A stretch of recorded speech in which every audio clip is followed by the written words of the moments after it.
Hey guys, what's good? Welcome back to the Basketball Time Machine. My name is Sean David. Thanks for tuning in. Let's talk some old school NBA basketball. Today's episode will be for you Chicago Bulls fans, of you 90s Chicago Bulls fans, for you 90s Chicago Bulls fans. Now, back in the days, the Bulls were the hottest thing, not only in town, in the world. Basketball-wise, it was the greatest thing I've ever seen. So today is basically just a present for you fans who want to sit down, relax, and just watch a lot of Bulls stuff from the 90s. So I'm taking you to the championship seasons. But before we start with that, let me ask you guys for a small favor. If you're new to the show, subscribe to the channel. If you like the content, leave a like, subscribe to the channel, and I would say, let's get right into it. I hope you enjoy it, Bob. It feels good right now. Now, the 1991 season obviously was the first championship season of the Chicago Bulls, and I want to take a quick look at the roster before I take you into the season itself. Now, that season, you could already see that we had some players who would later become basically the face of the franchise next to Michael Jordan. So we had B.J. Armstrong, Bill Cartwright, Horace Grant, Craig Hodges, Dennis Hobson, Michael Jordan, obviously, Stacey King, Cliff Livingston, John Paxson, Will Perdue, Scottie Pippen, and Scott Williams. So that core will stay for a long time. So let's dive into the 1991 season.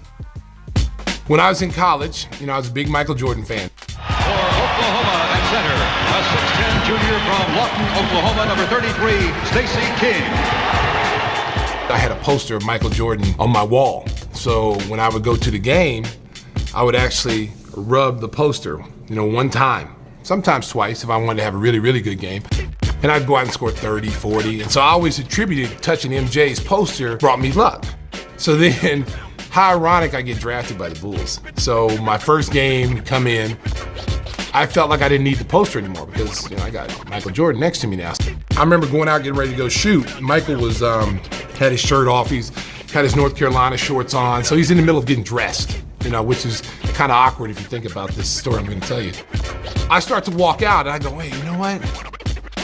I used to touch his poster. I think I'm gonna touch him.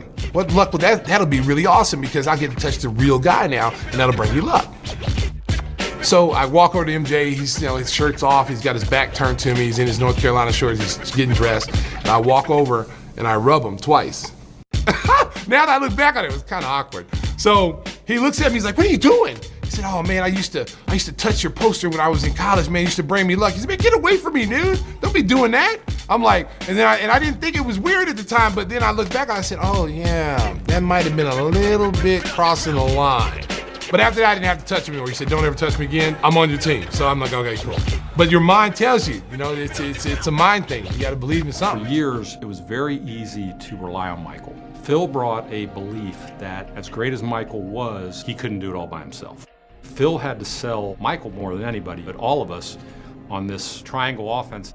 It was really just a system of play where everybody touched the ball, everybody had an equal opportunity. It was really instilling in us a belief that it was a team game. It's going to take all five of us to get over a team like the Pistons.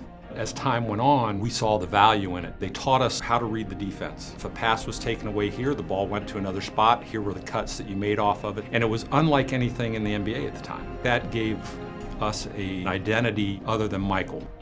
Phil's well-as Tex Winter kept us to the grind in terms of trying to learn the offense.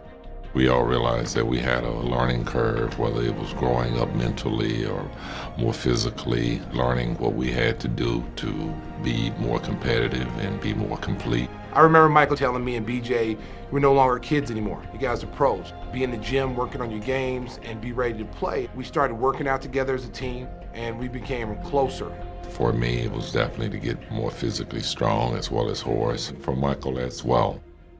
The thing that nobody will ever really understand or appreciate is the practice floor. That's always been the sacred part of it because people couldn't get in there. They couldn't see it every day and know what that meant. It's away from the lights. It's where you bond as a team. Everything was competition. It didn't matter if it's, practice. It didn't matter if it was shooting free throws. The practice were very competitive, and those practices made us so much better and so much more comfortable from a game situation. When you're playing against the best players at their position every day, when you go out and play Utah, the Lakers, they're not as hard as what we see every day in practice. By game time, we were all as one. And when we came in this building, egos got checked in at the door. It was all about a we and not me. Our belief was if we can get home court advantage, we can beat the Pistons. As we got into it, we got in a little rhythm and on a roll, and we ended up winning 61 games, and we started to gain some confidence. There was a physical issue. Bill was always the one that stood up. And he was also the guy that when we needed to kind of settle a game down, we could always throw him the ball in the post, and he was going to find a way to score, get to the free throw line. And he was still playing at that level at that time. Bill Cartwright, Paxson, those two guys, they were great leaders. They took us young players under their wings. If we weren't eating right, we heard about it. If we were staying out together, we heard about it. They really had a good, calming force of what we're doing, and they were well respected. We had just had a nice mix of, our starters blended well, guys coming off the bench blended well. As a leader, is a utility man. Step in and plug in the holes wherever we're lacking something. As the season progressed, the Bulls seemed to find new heroes every night. And a different way to win. Kerr falls down, and Cartwright steals the ball. Jordan, Michael blowing in, feeds Pippen for the jam. Powerhouse! As the Bulls headed to the All-Star break, their new philosophy of shared responsibility had everyone contributing. Even during the All-Star weekend itself, they would receive an important contribution. There's 7 in a row for Hodge. How about the rotation? There's 8. Fuller run. There's 9. Craig will sit down now. He's ready for the finals. Put on the show, Craig. Fans have been waiting for this. 12 in a row. Unbelievable. He hasn't missed yet. Unbelievable. And Greg Hodges is going to defend this championship. Craig's got this great attitude. He comes out, he's got himself up, he wins a three-point shooting contest. It's just a big lift. Going into the second half of the season, the Bulls were ready to take their play to the next level, and their home court would help them do it. When you go in the stadium, you hear those 18,000 plus screaming and hollering. You feel it through your bones. The stadium roars to life. Listen to the crowd in the stadium. You're never tired at the stadium. On the road, you can get winded and you need to time out, but at the stadium, you never get tired there. They're getting a standing ovation here in Chicago Stadium for a great come from behind. Well, the stadium means a lot to me and to my team. The noise, the intimidation factor, all these things are in our favor when we play at the stadium.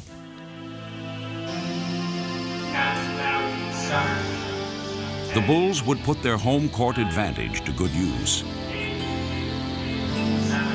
With 2 long homestands ahead of them, it was time to make their move. Coast to coast for the jam. Showtime. Poster time. Hands to Pippen on the drive for the strong pushing around Stockton all the way to the rack. Yeah. Wow. When, Detroit was hurting and I think we was a couple game up on Boston. We smelled the blood. Armstrong, DJ works in front court, a long bounce and a for the dunk. Bulls have got it in overdrive now. Oh my, yes, sir. Just in a zone where we felt like we weren't going to lose. 23 seconds ahead to Paxson. Another 3 by Pax. Yes, yes. It's unbelievable. It's something that no one can stop. You know you're gonna have that groove, and it's just gonna continue. Down before Jordan, wham with the right hand. 3 seconds.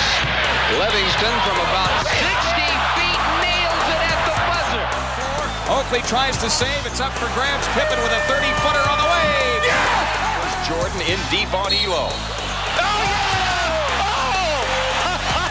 And as they have done so often, they win going away. We've had so many games this past season in which we've been able to sit our starters in the fourth quarter. We've just been able to overrun teams. Hodges around to Purdue, screen back to Will. In for the it's a 21-point lead. Strips it from him. Pippen on a 2-on-1 behind it back. Wilkins rejected. Wilkins rejected. Consecutive blocks by Jordan. And it's a 2-on-1. Look out. Jordan. Showtime continues for the Chicago Bulls. Jordan past Petrovic. Oftentimes, the game is won before you get started because teams see what you've been doing and say, well, let's just go into the stadium and get our lumps and go home. Extended the 5-point lead. Ahead to Pippen off the Cartwright. He lays it in. Let's see if the Bulls can make it a 40-point lead by halftime. And there's a new top dog. They move ahead of Boston.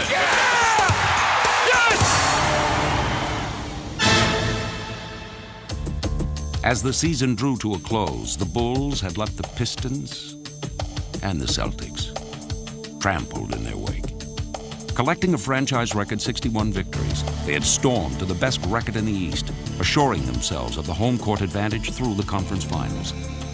Going into the playoffs, they were riding a tidal wave of momentum. But their attitude reflected the lessons of playoffs past. By and large, everybody became very dedicated to the fact that we had to prove on the court what we had the year before, that we could play under pressure. The first opponent, unlucky enough to find themselves in Chicago's path, were the New York Knicks. And the Bulls simply stampeded over them. Shoots from there, rimming, no, Pippen the rebound. Here come the Bulls storming into the front court. Here's Armstrong, in left, back to Pippen. Oh, in his face! You make one mistake and boom, we're off. We're up the floor dunking the basketball. The Bulls would never let the flustered Knicks into the series as they overwhelmed them in 3 games. Pippen, a facial. Jordan trying to shake off Starks. Oh, what a move by Jordan! Oh, please, let's see that again. 100 times. In sweeping past the Knicks, the Bulls had put on a classic Chicago jam session. But against their next opponent, the Philadelphia 76ers, they would unveil a lesser-known part of their arsenal, their defense. That's going to be the difference in the ballgame. We're going to need to squeeze that ball out of their hands open. And from the outset, the Bulls suffocated the Sixers with a swarm of defensive pressure.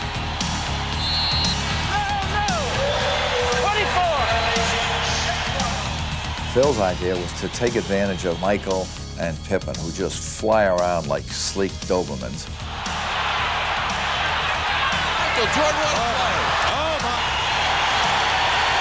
Here's Anderson, couldn't find the shot.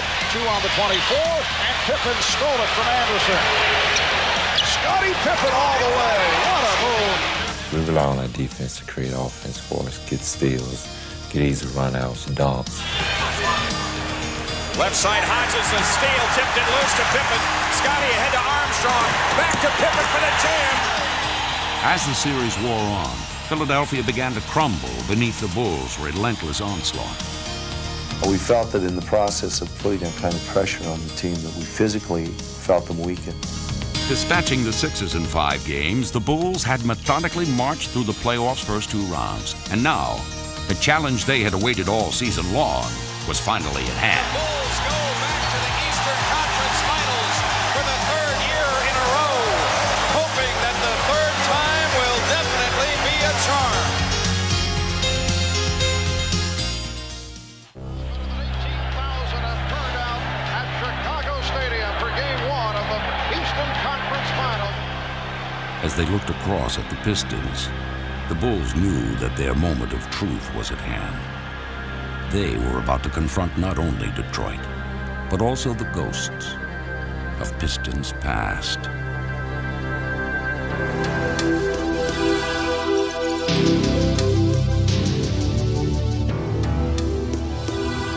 Here come the Pistons.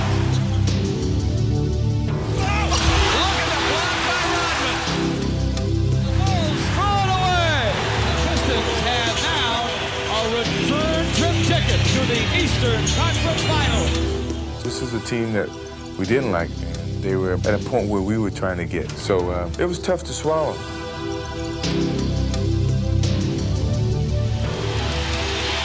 it's the dirty work. Detroit wants it more at this point. They feel like they could beat us at will. And time is beginning to run out for the Chicago Bulls. We were tired of this feeling.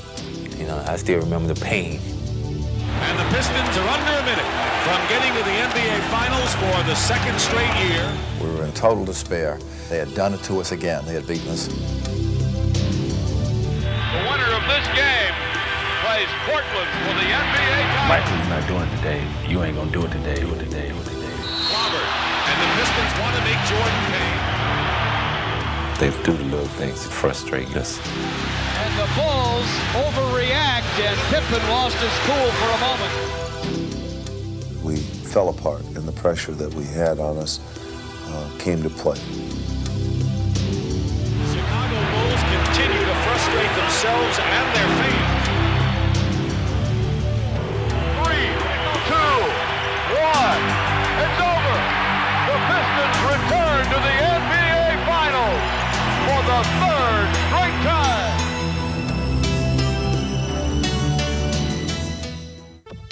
For the Bulls, the playoffs have yet to begin. They do start today. As a unit, we knew that this year we were going to have to get by Detroit. I mean, we could make no more excuses.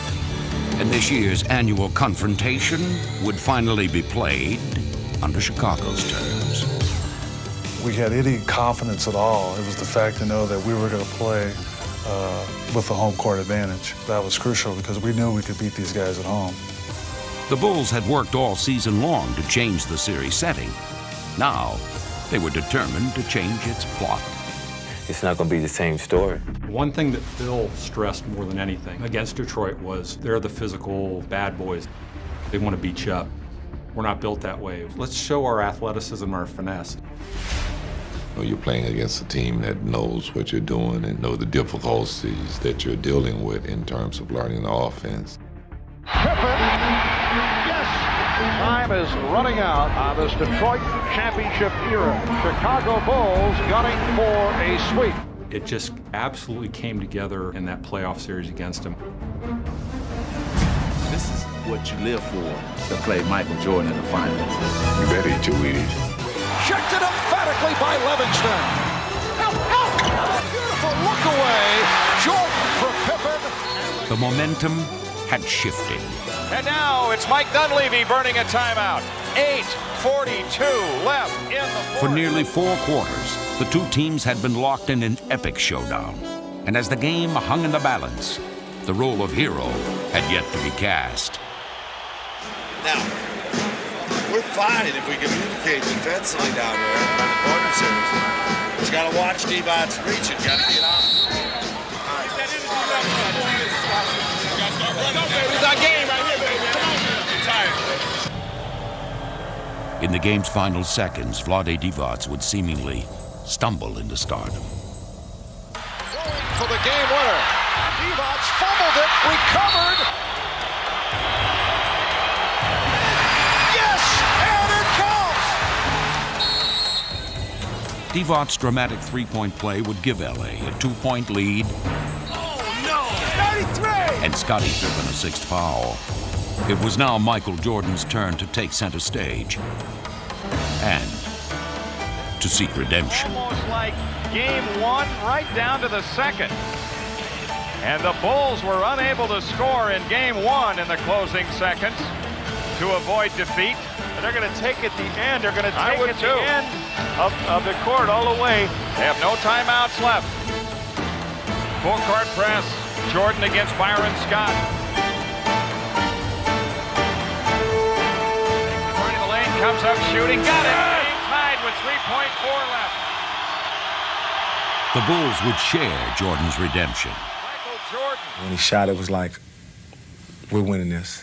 You know, we went overtime, we're winning this. And there was no doubt about it. The Bulls had withstood the Lakers' charge. Michael comes away with it. Cliff Livingston took the charge, and there was no foul call. Paxson's shot for the left is in. The Lakers had experience and the home court on their side. Michael spins out baseline. But the Bulls had Michael Jordan. Is in. A spectacular play by Jordan. This is a bitter loss for the Lakers because of and the series lead. Well, on that point, let's go downstairs. Mike Dunleavy, the Lakers coach, is breaking it down. Well, we're in a ditch. Not in a hole, we're in a ditch. Supposedly, according to some of the coaches, they were out, they practiced for a solid hour and a half on the floor. We play them, we squeeze them a little bit, make them work extra hard. If things don't work out, communicate with each other out there on the floor. We'd have to be ready for the storm because these guys are too good to be let off the hook.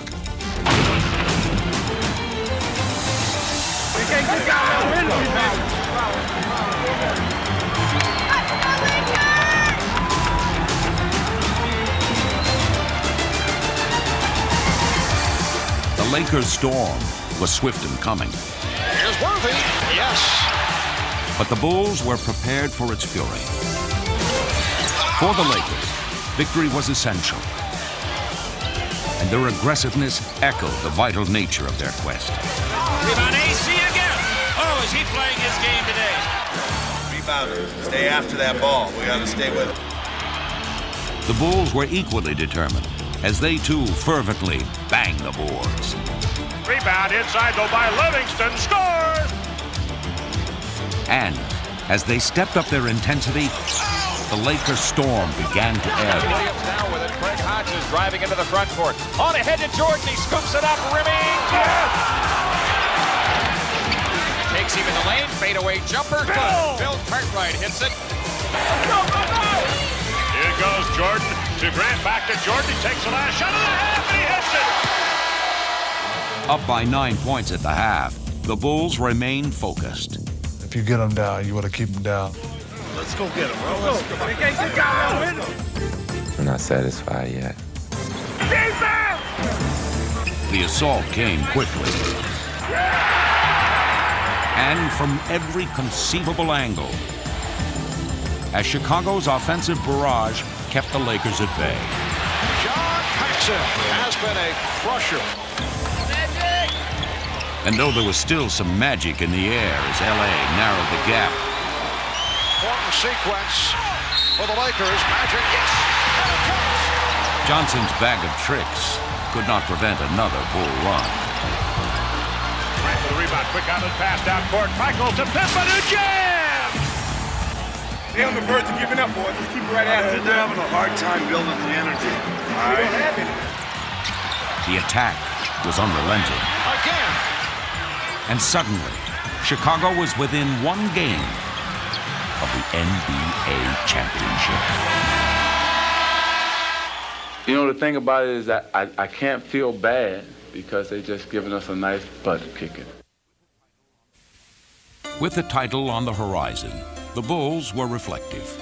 You know, you've worked all this time to achieve the goal, and I think that when you first get in the league, all your goals are more individual. Let's go. You gotta go out like style, baby. As you've been in the league a little longer, you understand that the most important thing is the team, and your credibility is measured by your team's success. And winning an NBA championship is obviously the ultimate. Let's go. That's what we worked for all season long, guys. Let's take it home. Ready? I got a lot of excitement inside of me. I guess I've been holding for about 7 years now. I think when I first came with the Bulls, it was a struggle. And we had to turn the whole situation around. Each year we saw improvement. We saw the different levels that we had to get to, and now to this ultimate level. After 25 years, this is the game that Bulls fans have been looking for. Let's go, Bulls! Take it home! The Bulls with a chance to wrap up the World Championship tonight. Good work, man. We've been waiting for this. That's good work, all right? Let's go. Even with James Worthy and Byron Scott sidelined, the Lakers quickly showed that they were not going to simply step aside for the Bulls' coronation. Here's Magic. He had a notion to go to the hoop. He bounced. But as they had all series long, the Bulls were quick to respond. Divac with a bounce pass in Jordan. The steal, tight ropes the sideline, all the way to the hoop for the dunk. Even the fans here wanted that one. Lonnie Divac in the face of John Paxson. The Lakers' frustration was clear as the Bulls began to pull away.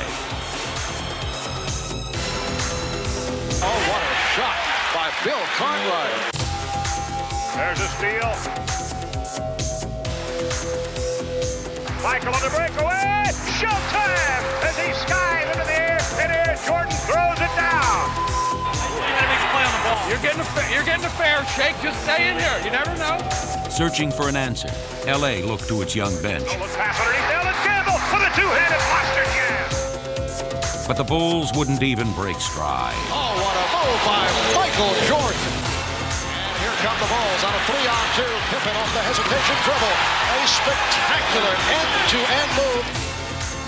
With an intensity born of desperation, the Lakers would make one final run. Takes the return pass and tomahawked in the two.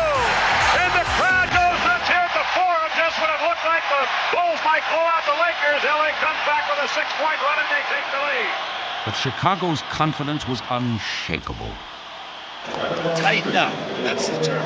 Just tighten up a little bit. Not, all right? Not too hard. Just enough. It was time for the Bulls to bring their championship journey to an end. The Lakers could only helplessly watch as Chicago soared past them.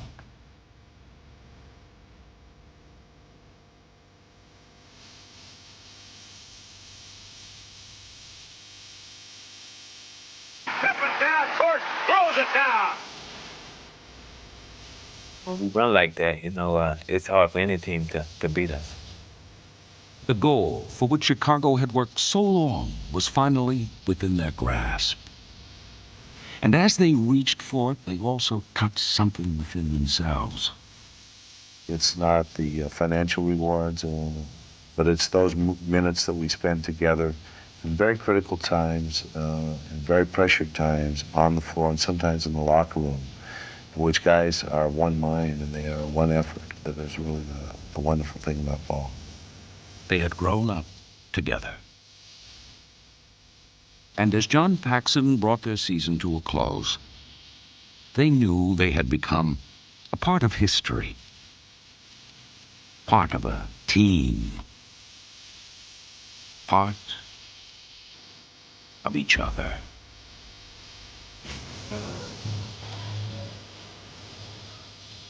Each player understands what his role is. It's all a process of being together and understanding each other and enjoying playing with everyone. I mean, this group, we have a great bond between us. Start to say the words, folks. The world champion Chicago Bulls. World champ, baby. Hey, excuse me. Final seconds. Magic's three-point attempt blocked. Pippen comes away with it. And the Chicago Bulls have won their first ever NBA championship.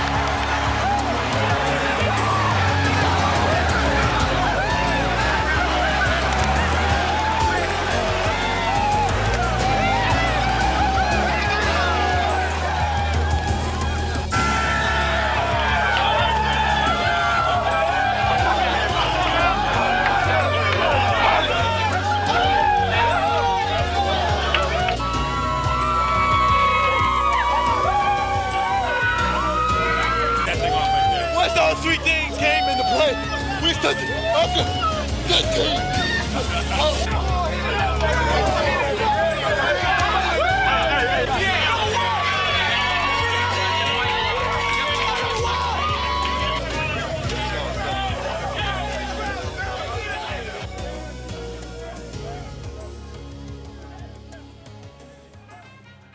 Now, when you take a look at the 1991's finals against the Lakers, you have some fans, even players from the Lakers, who say, oh, we're injured, we weren't at our best.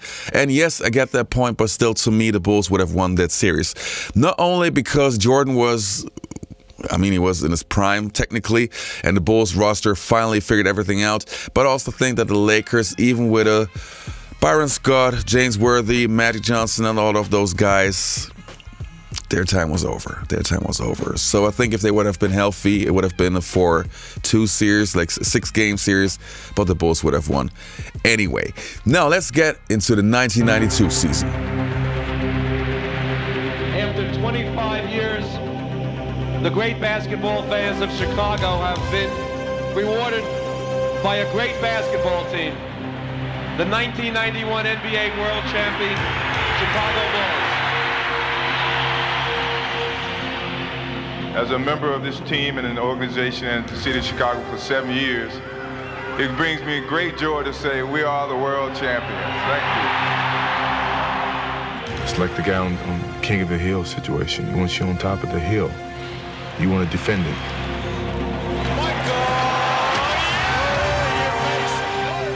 We played that season, we played last season as though no matter what we encounter, we're still going to finish the season on top.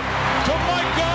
Yeah! And a ball! What a way to start the season. Being defending champs, you tend to draw a little more attention from that. As a player, you embrace because you need other challenges going forward to win every game.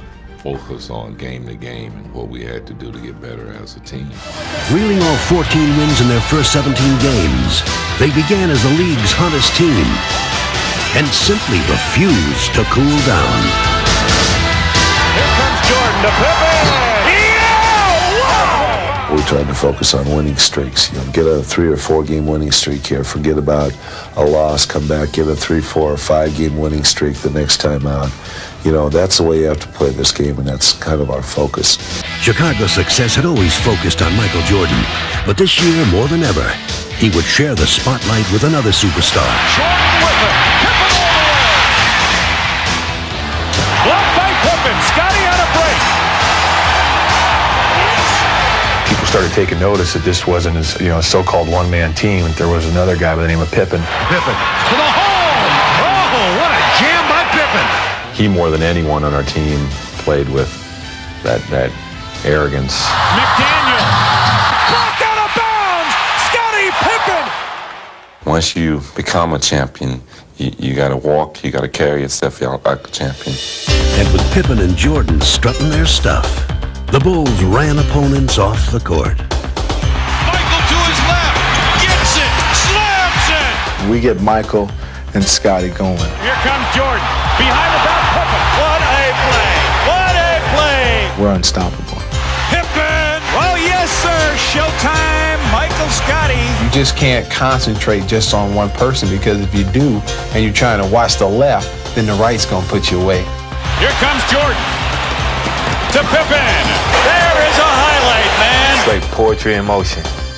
Michael with a quick step. Thinks it goes to Pippen.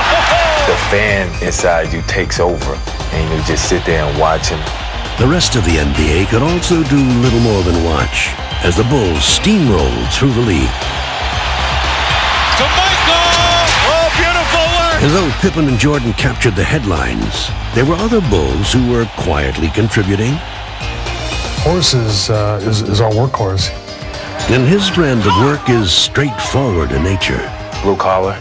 Nice pass inside for Horace Grant, who throws it down. Hard hat, lunch bucket. Horace is there again. Gets the rebound. Puts it on play by Horace Grant. Playing his part to perfection, Grant epitomized the Bulls' selfless credo. I mean, if we're going to do it again, we're going to have to all do it together again. That's been our philosophy, and it's our team focus that will give us all our individual success.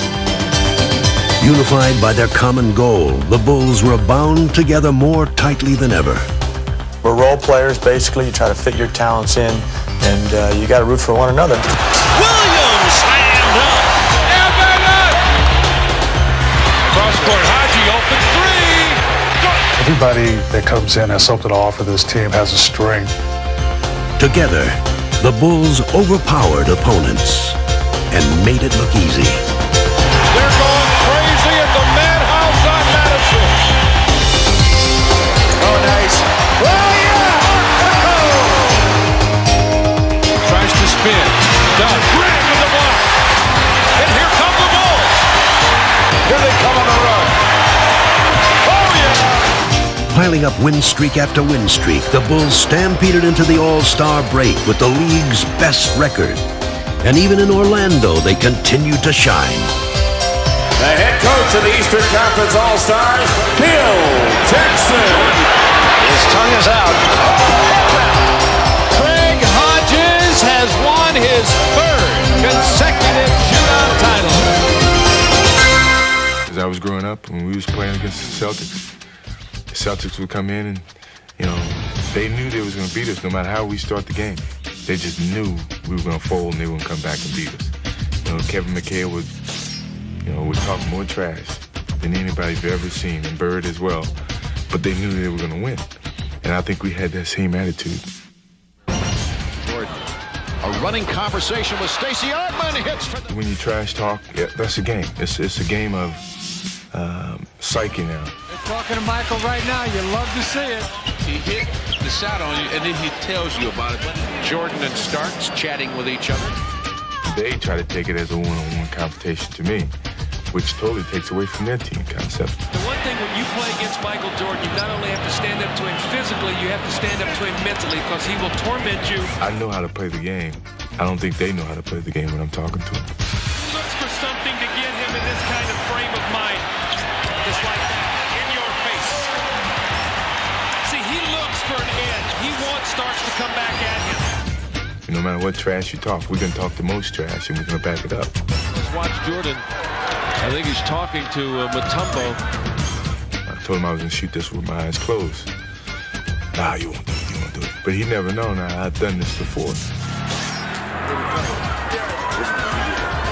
As you know, I closed my eyes and shot it and made it. And I told him, welcome to the NBA. And moved on. At this point, it has been strictly a celebration of the Chicago Bulls. The Chicago Bulls! Chicago Stadium, the site tonight as the Bulls begin defense of their NBA championship.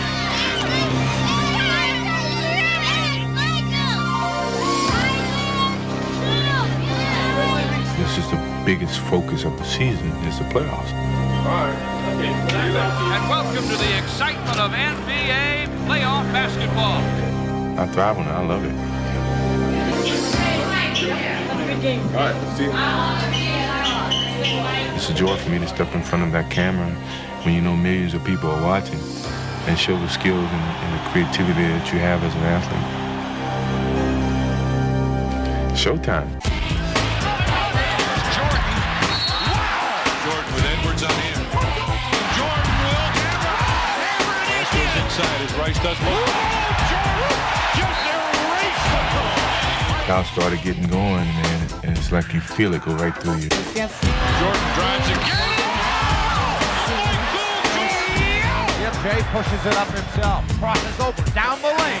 Hangs, scores! Well, young fella, I'm only going to hit a jumper. I'm not going to dunk on you. Michael, he smiled at Glenn Rice and told him, I'm just going to take you to school. We knew we was going to win. It's just a matter of how we were going to win. So we kind of toured with them. He wants it.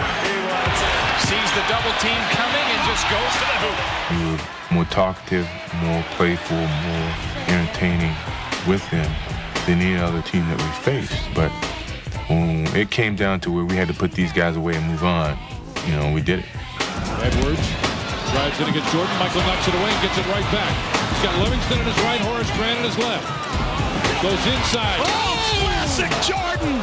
Classic Michael Jordan time. The Chicago Bulls have defeated the Miami Heat in 3 straight games. We just came off a very convincing series against Miami. We thought we could waltz right through New York. Knicks lead at 4-0.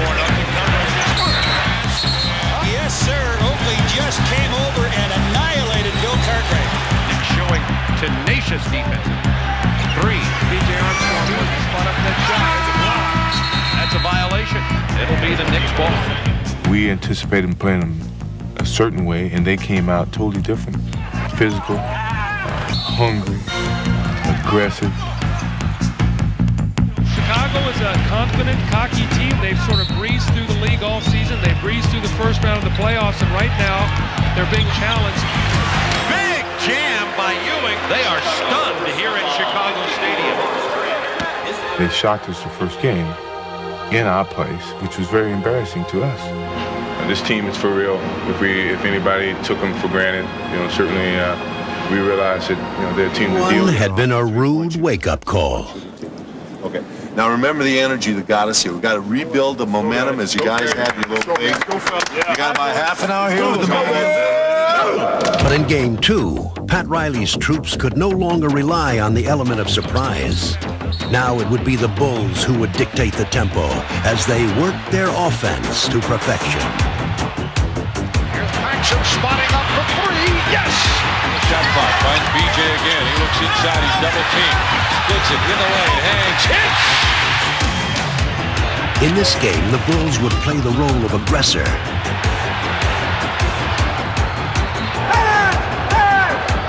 Beating the Knicks with quick hands. You like that that call, right, Mace? And quick feet. Coaching step up. BJ with a steal. He's going to race against Anthony. Back to what a play by BJ. Timeout, Knicks. Listen to this crowd. The Bulls had regained their championship form. And as the series shifted to New York for Game 3, they continued to outrun and outplay their slower opponents. Pippen comes up with it on the run. He's bumped. Drives to the hole. Lays it in. The Bulls had repulsed the Knicks' attack, and taking a 2-1 series lead, they seemed ready to dispatch their tormentors. But though the Knicks were down, they were far from out. People think because the Bulls are up, we're supposed to lay down and die because the Bulls are the world champion. We're supposed to just lay down and just let them do whatever they want to us. Hey, this is a game. This is a man's game. You know, all we want is what they have and what they are. That's what championship teams are about. They got to take on all comers. And the Knicks would prove to be an unexpectedly rugged contender. They came out, they were being the aggressor and trying to initiate confrontations. And all of a sudden you knew it was going to be a long series because they found a real comfortable style in being aggressive. The Knicks' war of attrition was beginning to show its effects. They were physically beating us up. And then it got to the point where we started getting mentally tired. Battered and bruised, the Bulls were becoming frustrated.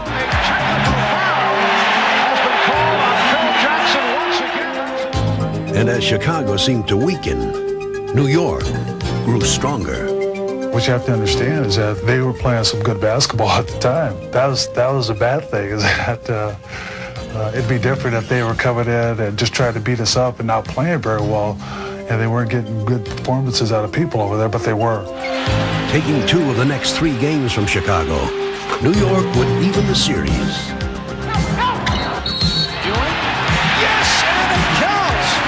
Oh, we are seeing one of his extraordinary. The stunned Bulls would be forced to head home for a decisive 7th game. Who would have thought it would come to this? The 7th game between the Knicks and the Bulls? The Knicks' ambush had taken its toll. And the Bulls were feeling the pain and the pressure. The whole season was riding on that one particular game. And my proclaimed dream team, you know, one game, 48 minutes from now, could all be over with without us having a chance to repeat. For the first time, the Bulls' quest for a second title was in doubt. A loss now, and their magnificent season would be remembered only for unfulfilled expectations. No tomorrow. Let's go tomorrow. Let's go. Hey, let's go for it all. Play with that back to the wall. Let's go. What time is it? Game time! They had underestimated the Knicks' resolve. But with their championship on the line, the Bulls were at their determined best. Relying more on force than finesse, the Knicks tried desperately to muscle their way back into the game. But the focused Bulls were undaunted. X is one of those players that tries to go out and intimidate you, and I wasn't backing down from his intimidation. Go both ways. Don't start. Don't start. Hey, don't start. I'm telling you. Now, McDaniel wants a piece of Pippen. Jake O'Donnell. There comes a time we have to make a stand, and we had to make a physical stand against New York. Now Jordan and McDaniel's face. And there's a technical on both teams. When I spoke up for Scottie at that particular time, it was the support of the whole team, not just myself, that we believe in you, and we're not going to let someone come in and actually try to take what we feel you have, and you got to be strong as well as we're going to be strong beside you. It was good on his part, to have a teammate or someone to be able to step in and say, hey, no more BS. We're ready for anything you guys ready to decide. Fortified by their unity, the Bulls decisively took control of the contest.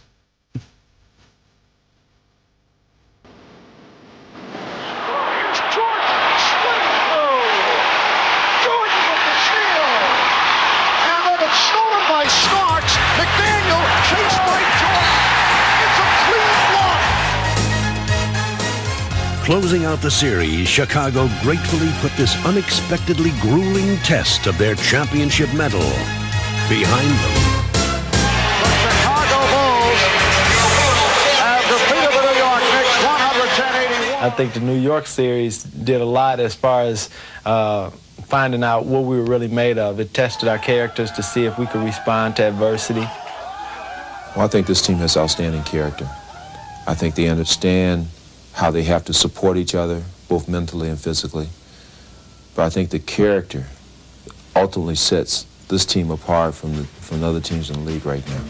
While New York had tried to overpower Chicago, their next opponent, the Cleveland Cavaliers, would now try to outwit them. We had a great deal of respect for Cleveland, not because they were going to come in and knock our blocks off, maybe like the New York Knicks did, but because of their basketball skills and ability and their size.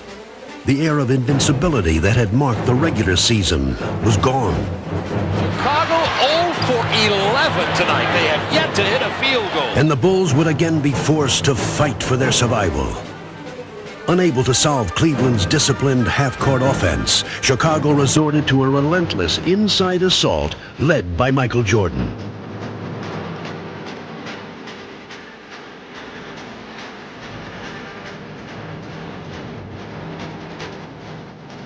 But playing at this tempo was playing into Cleveland's hands. And after 4 games, the series was knotted at 2. With neither team giving ground in Game 5, the series was still either team's to win. But that was about to change. So the series went back and forth until we finally read the team. And if we get a chance to adapt our game and read a team, it's over for us. With a quarter left in this pivotal game, the Bulls were ready to make their move.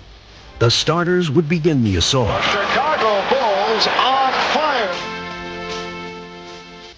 But the bench would finish it. DJ Armstrong, left-handed up and off the window.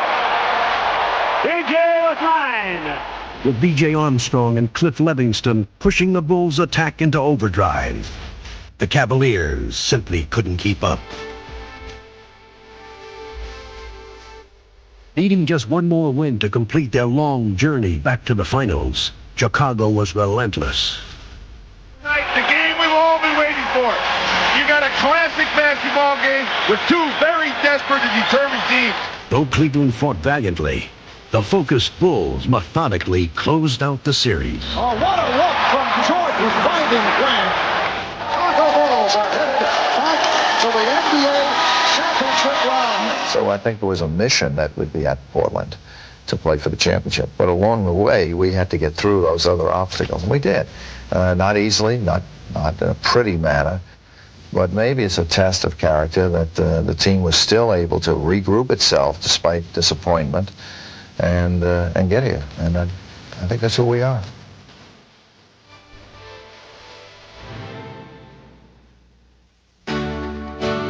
As the Bulls waited to play for their second straight title, Michael Jordan took time to collect a second straight award of his own. 3 MVPs, 6 straight scoring titles. You are simply the standard by which basketball excellence is measured. Congratulations. With their MVP leading them, the Bulls were ready to take on the Trailblazers.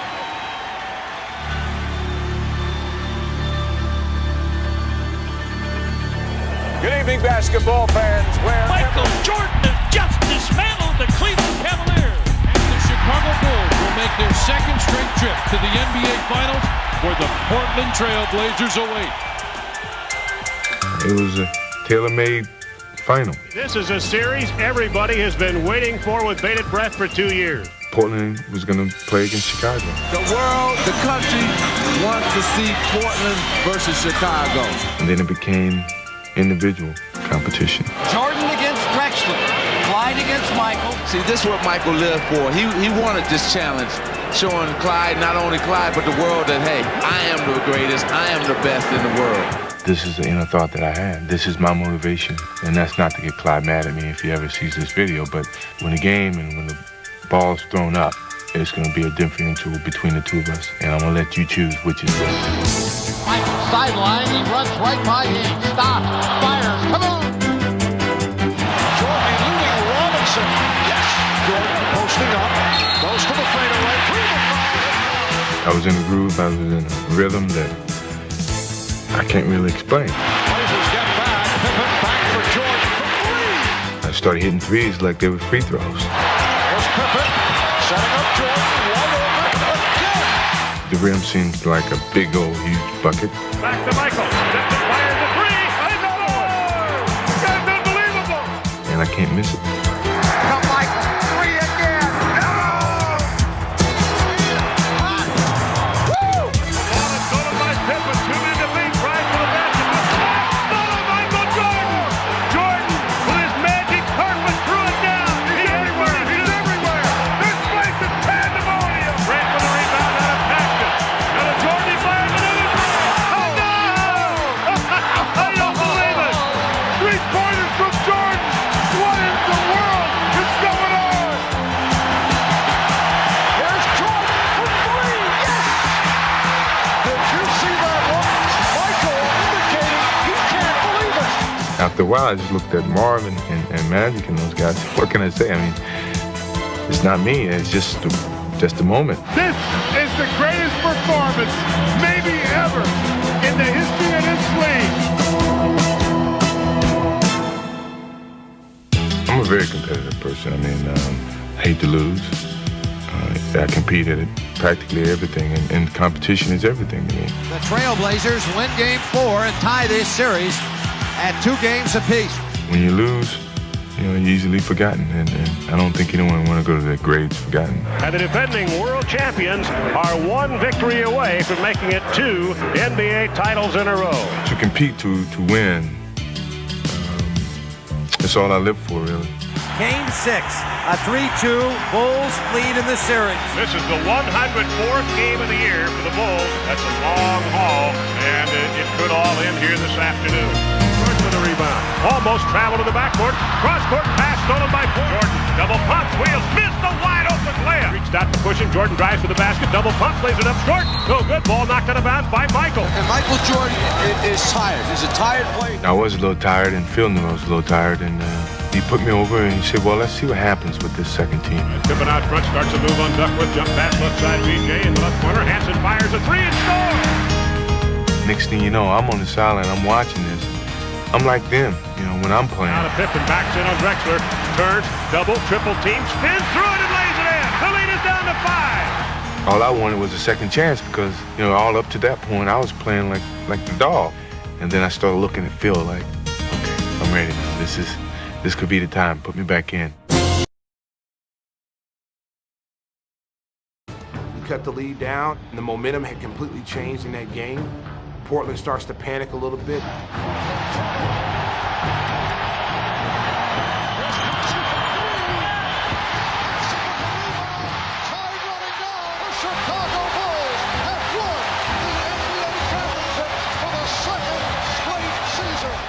That was remarkable because we won at home. We won in front of our crowd.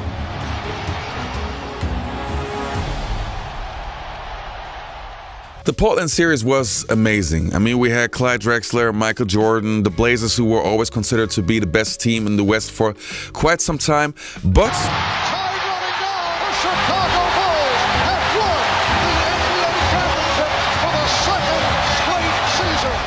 as the season gets so tired and grinding, you think you're headed to another shoot around. A lot of times Phil would just surprise us with different things, taking us to a park, taking us to do yoga. Those were just great times. We started out with a lot of guys not healthy, and a lot of guys, speaking as myself and Michael, not really ready for the season to come so quickly. The physically and mentally fatigued Bulls suddenly found themselves stripped of their aura of invincibility. And for the first time in years, struggling for victories. We kind of felt like we were getting that, the respect was gone. We're no longer the world champion Chicago Bulls. Teams didn't fear us when we played, and they felt like they could beat us. And our teams are going to take advantage of a dog who may be hurt. The Wolves are not going to, let you go. But although the Bulls seemed uncommonly vulnerable on the court, in their hearts, they knew otherwise. We were just kind of going through the season. We weren't playing as well as we thought, but it really didn't concern us. We got to a point where we said we've lifted the level of our game up, we've lifted our intensity level up. We didn't get over that hump and win the conference best season record, but we got to the point where we got to believe in ourselves, and I think that's something that we felt very good about.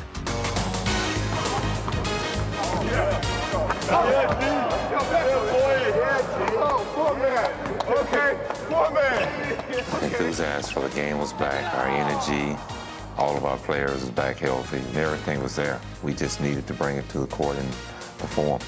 The Bulls had managed to hit their stride at exactly the right time. The world champs beginning their quest to three-peat this evening as they open a best-of-5 series against Atlanta. Let's have a good ball game. And as they welcomed the Atlanta Hawks to Chicago Stadium for the first round of the playoffs, the Bulls prepared to give them an unexpectedly rude reception. The Bulls are flying. Pippen over Henson. We came out and we played great defense. We played defense like the Bulls of old. After shutting the Hawks down, the Bulls simply stampeded over them. 3-on-1. Grant takes it off. Grant knocks it away. Cartwright. The Chicago defense. When this team came out against Atlanta, there was a new intensity. Everybody was fired up. Bodies were getting thrown out of the paint. People were playing good, hard, aggressive defense, taking the ball to the basket. It was like, this is a team on a mission. Finds Scott Williams, makes the fake, takes it to the... Yeah, you said it, Scott. He loves it. Oh, there's... Play it again. Time running down. Jordan from center court. Yes! Yes! We just knew that this was just playoffs. I mean, we went through an 82-game season just to get to this, so that we got a whole new attitude, and we started playing a whole lot better. We started playing like the team that won back-to-back championships. Runs into a double team and carelessly throws it away. The behind-the-back jam from Scottie Pippen. And that puts the period on the Bulls' sweep of the Hawks and the end of the season for Atlanta. With the Hawks behind them, the Bulls greeted next a familiar playoff foe. Well, if it's May in Chicago, it must mean that the Bulls and Cavs are about set to go in yet another 7-game playoff war. All season long, their whole main focus was to beat the Bulls in playoffs because of what we had done to them in years past. And, the acquisition of Gerald Wilkins was supposed to be kind of the final piece to the puzzle. Cleveland in the offseason brought in Gerald Wilkins to be the Jordan stopper. I'm looking forward to it, no question about it. I think the number one thing is that it's my job to go out and put the job on him to shut him down, keep his numbers down. But as the Cavaliers would quickly find, stopping Jordan is not a one-man job. Pippen on top as Jordan trying to post up. Oh, Michael with a beautiful fake. Oh, man! What a fake by Jordan. I wanted to prove to them that, hey, no matter what you do, what changes you make, I'm going to overcome that challenge. Trying to go inside, Michael. Spins, it's got... What a shot by Michael. Michael is talking to the crowd. Michael looked over at us and said, he can't guard me. He can't guard me. Jordan. Michael the finish. See, this is what Michael lived for. He wanted this challenge.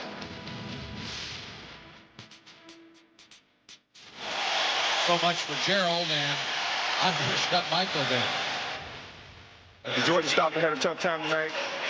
He's going to be ready to come back next game, but so am I.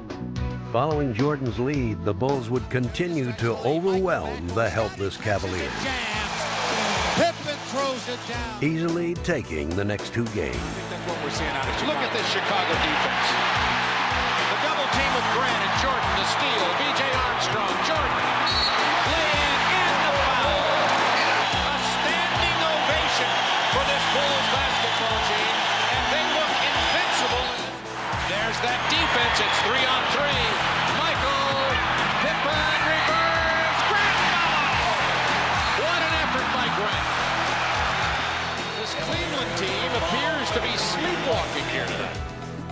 series' only drama would come in Game 4. There's no tomorrow for the Cavaliers. It's win or the season endeth on the spot. With time running down, the Cavs would make one last stand to try to avoid a humiliating sweep. And then works between a double team to the line, feeds it off to the left side. Wilkins a three in the air. Good! Trailing by 1 with 18 seconds to go, the Bulls sensed that a familiar scene was unfolding. Everybody in the building knows he's going to take the shot. Michael's our go-to guy. Anytime in situations like that, everybody in the gym knows he's going to get the ball. Clutch time, winning time. It's usually Jordan time. He was the first option, and the second option if possible. If I'm Cleveland, though, I'm going to make someone other than Michael beat me. My mind started to think about all the other winning shots that I've made. And here we are in Cleveland again. Same scenario in a sense. The inbounds pass comes into Jordan. Here's Michael at the foul line. A shot on Elo. Good! The Bulls win! They win! Set the Cleveland Cavaliers. Michael Jordan. Once I stepped on the court, I had total confidence that I was going to make the shot. Up to Michael. 6, 5, 4. Michael strip, got it back. 3, 2. Michael falls, fires. Yeah! Does it again! I've seen him do a lot of things, but that one shot was just something incredible as a teammate, as a player, probably as a fan. It was a nice moment in the Bulls' history. Michael right over Wilkins and in his face, and the Bulls have swept the Cleveland Cavaliers. It's like time stopped for a few minutes to let the ball just soar through the air. And, once it went in, it was like, now we can go to the next round. The Bulls had made short work of their first 2 playoff opponents. But they knew that the Eastern Conference Finals would be different. Because in this long-awaited series, they would be pitted against their most bitter adversary. In last year's playoffs, the New York Knicks had physically punished the Bulls. Pippen, he is ripped by Starks. And pushed the defending champions to the brink of elimination. The Bulls have all they can handle here by the New York Knicks. Strengthened by carefully planned off-season acquisitions and made bold by the possession of the home court advantage, the Knicks again took aim at Chicago's crown. But the anticipation been there all year long, and we understand that in order for us to get into a championship, that we have to go through Chicago, and we understand come Sunday it's going to be an all-out war. We knew New York would take us to our limit, so it was a mental test as well as a physical test to take on the baddest and the worst, and probably the best challenge that we would have in the playoffs. From the moment Chicago stepped out onto Madison Square Garden's floor, New York hounded their every move. Rejected by Ewing. Jordan changed his mind and Rivers right there. For New York's vaunted defense, Michael Jordan was the ultimate test. And John Starks would step up and accept the challenge. Is he read MJ real well? He has studied films on Michael Jordan because he's playing better than I've ever seen anybody playing. Jordan high on the right side, turns, there's a quick jumper, and he put up an air ball. The Knicks are flat outplaying Chicago at both ends right now. With Starks containing Jordan, the Knicks gained confidence with every play. Starks for 3. And for the series' first 2 games, they battered the Bulls with ferocious intensity. Oakley misses the tip, gets his own rebound, the follow is good. Oakley with reckless abandon, that time underneath their right side. Mason trying to do it off the dribble. And he threw the fight. It counts! The basket counts and the foul! Fittingly, it was Starks who would close out Game 2 and emphatically stake New York to a 2-0 series lead. Starks goes baseline. And oh my goodness! Oh my goodness! Oh, what a play by Starks! Starks with the spark. they should just about finish off the Bulls.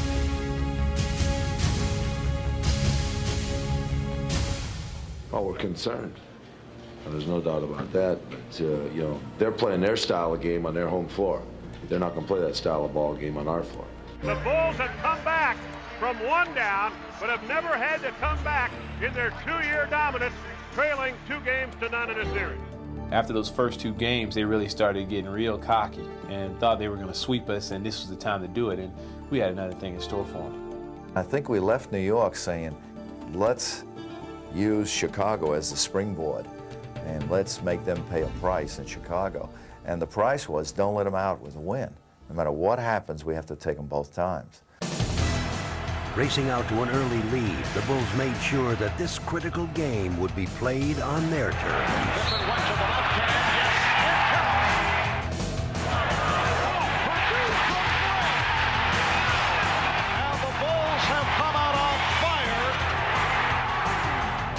Using their quickness to frustrate the Knicks, the Bulls never let them into the contest. Knicks way out of sync. I think the Bulls have got them in their pocket real early. Pippen now drives to the basket. Changes, put it up and in with a bank shot, running in for the left side with the right hand. I think Game 3 was probably the key game of that series. We never felt we were out of control after that Game 3, even though we were down 2-1. We felt we were in control. With their series lead cut in half, the Knicks looked to reassert their dominance in Game 4. But they would be too late. The Bulls had been ignited, and even more ominously, Michael Jordan was about to be unleashed. Michael Jordan off to a good start, showing signs. Held down by the Knicks through the first 3 games of the series, Jordan would be shackled no longer. Michael firing over and score! Michael back to the deck, knocked it down for 3. Bulls leading by 2. Jordan tongue dangling, hangs, pump, score! He just looks like he might be unstoppable. All right, takes the return pass, fires another 3. Why not? He's unconscious today! Michael with a dribble against Rivers. Michael down the lane, a fake, hangs, fires, scores! He has 50. When Jordan's onslaught was complete, he had scorched the Knicks for 54 points and even the series at 2. But any celebration in Chicago was tempered by the fact that Game 5 would be played in New York, where the Knicks showed supreme confidence in their ability to defend their home court. You know, going into that game, they won like 27, 28 games in a row at home, and the way they acted was, you know, we couldn't beat them on their floor. But the Bulls countered with confidence of their own. Well, the feeling was that we can win, and there was no doubt.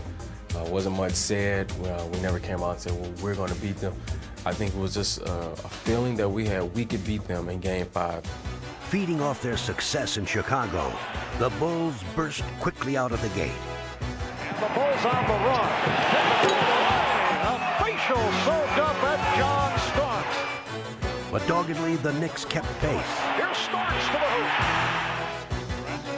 Rivers handles it, long lead pass down to Oakley, and it's thunderslam. I'm telling you, this is like a heavyweight championship fight. With control of the series at stake, both teams played with furious intensity, and neither was giving ground. What's the law? What's the law? The alley-oop to perfection. Shot clock at 7. Ewing again from deep. Just keep going back and forth. Jordan with the hesitation. Yes. Out of Ewing, who fires a 3 and hits it. He had one all year. With time dwindling, Chicago would look to take the lead with one bold stroke. Knicks with a 1-point lead. Jordan gets the pick from Grant. Armstrong. A three-pointer for T.J. Armstrong. Clinging to a 1-point advantage, the Bulls saw their task clearly. Stop the Knicks, and the game was theirs. So it has come down to this. All series long, the Knicks' defense had occupied the spotlight. Now, the Bulls would test their own defense with the game on the line. Ewing out to set a pick. Here's Starks, changed his mind. Plenty of time on the shot clock, down to 10. Ewing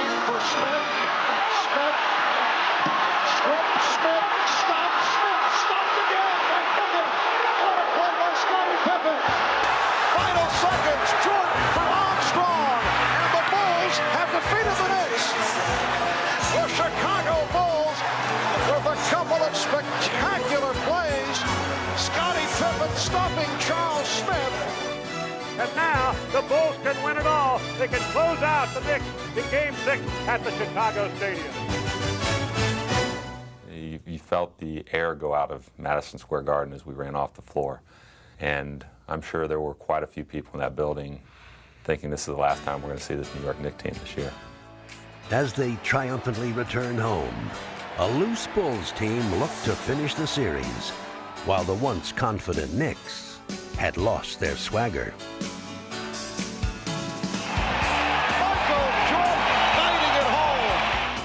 Runs in between Rivers and Starks. Baseline, great feed. Reverse left by Grant. Calls in and he's fouled. Man, oh man, oh man. The Bulls on a roll. The Knicks lost their confidence, we felt. And it was us to go ahead and put that nail in the coffin here in Chicago. Shot clock at 4. Here's Pippen for 3. Yes! Again, Scottie Pippen has hit the big shot. I think the most special part about it was really us being chosen as the underdogs, and we was able to overcome that. And Grant on the drive, eastbound, it counts.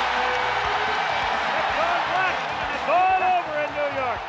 Last 15 years, 106 teams have been down 0-2. 3 have come back to win the series, make it 4. The Chicago Bulls, as Scott Williams concludes matters, and it is Chicago going on to the NBA. Charles has got new life.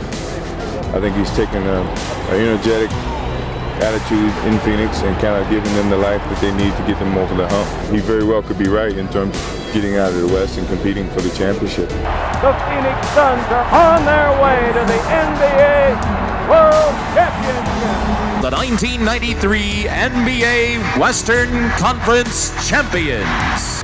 And I know everybody's going to make this out to be a Michael Charles thing. Hey, Michael's going to play well, and I'm going to play well. Whether we're playing cards or we're playing golf or we're playing basketball, we both just hate to lose.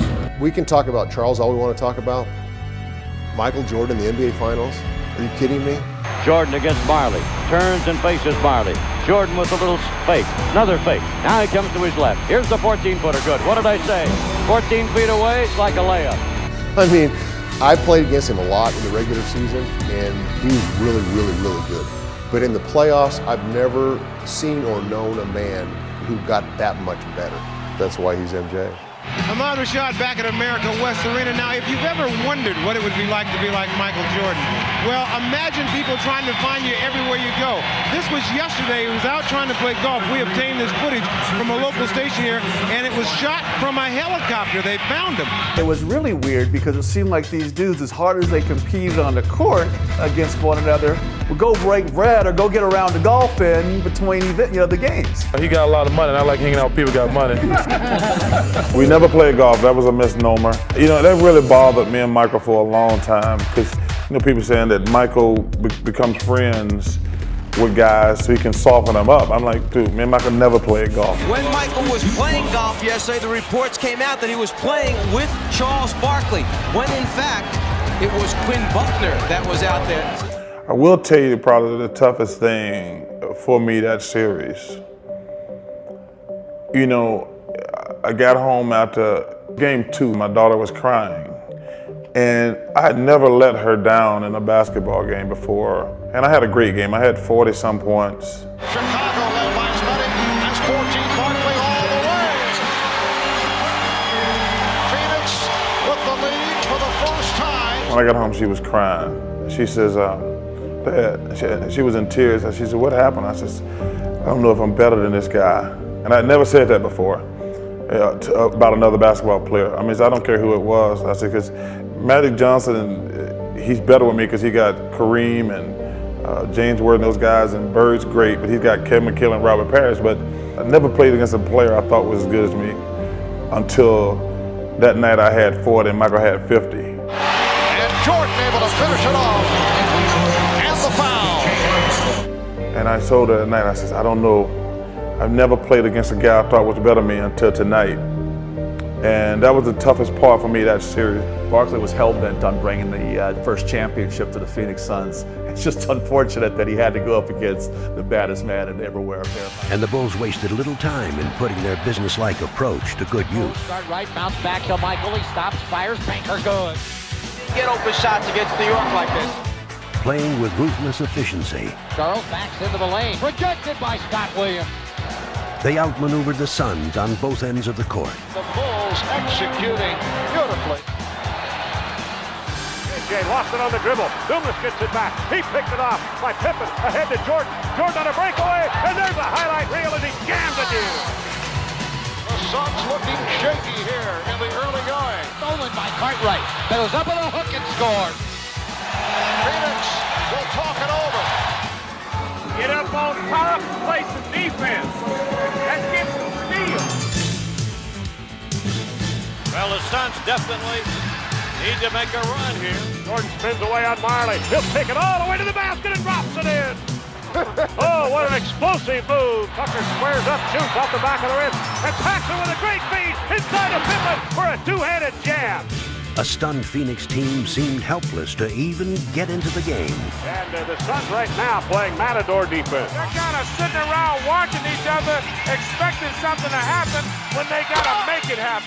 And the lead balloons to 20 now. Time out! Don't play like we're afraid. They're getting whatever they want. Get them off the block. Play some defense. Push them. We're playing like a bunch of wimps. The Suns' finals festivities had come to an abrupt end. Now they would try to respond to their brutal wake-up call. Barkley across the timeline. Hangs top of the key underneath the Miller for the jam. Now everybody's running the court for the Suns. The Suns have turned it up a nice drop step spin move by Barkley, and Barkley lays it in. Phoenix cut into that sizable Chicago lead. And the crowd getting back into it. Come on, keep your head. Keep your head. Hey, you doing in the final? Let's go. Keep your head. Everybody get together. Though the Suns may have plotted their comeback, the Bulls had a plan of their own. They would counter the Suns' emotion with execution. Horace Grant backs Barkley into the paint. Nice move, spins to his right, shoots and scores.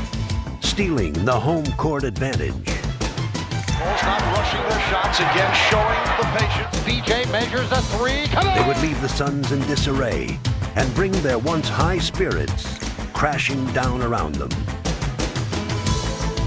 Chicago Bulls take game one of this best of seven. And had stunned this city of Phoenix. But even after this decisive battle, the Bulls knew that the war was only starting.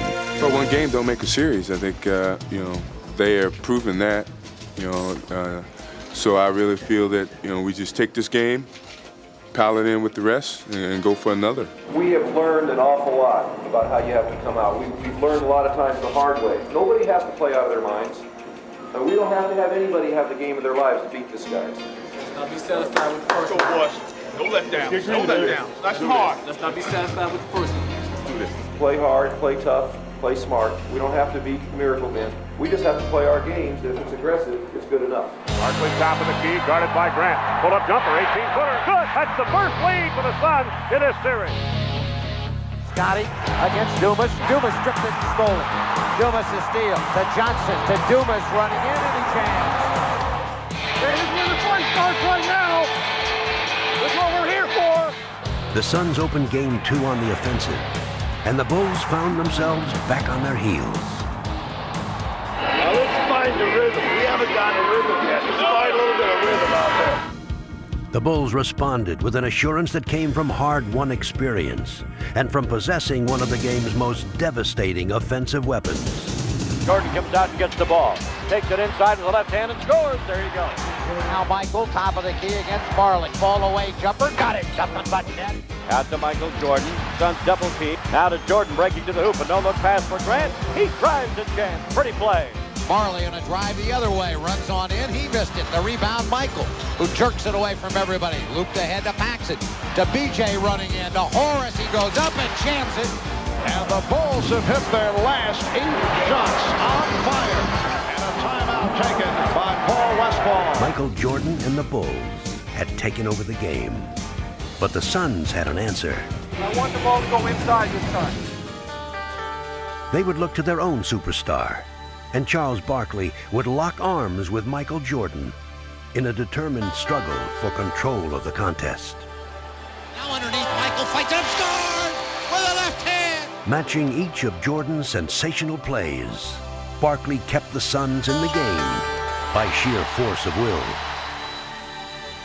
But Jordan would simply be too much. MJ hops down the lane. The left-hand layup is a beauty. Oh, what a pretty... And despite Barkley's valiant efforts, the Suns still trailed with time running out and faced the disastrous prospect of a second home loss. And this crowd right now sitting back a little bit on their seats. They are scared to death. The Suns may lose their second straight here. If you have a three, crack it. Now they're desperate. They're going to great point. Right? Desperate, but not defeated, the Suns mounted one last run. Suns have the ball. Barkley on top. Over to Marley. Covered by Jordan. Out to Ainge. Pop up a three. Shoots Ainge. The Suns not going to go down easy. This is a team that's been down all night long and somehow stayed very much in it. But with deadly calm, the Bulls would simply snuff out the Suns' final gasp. Ainge goes up for a three. Pippen blocks it. Pippen blocks it and makes the steal. Boy, what a sensational block by Scottie Pippen. Phoenix Suns become the first team to lose games 1 and 2 at home. The Suns looking down a real dark road right now.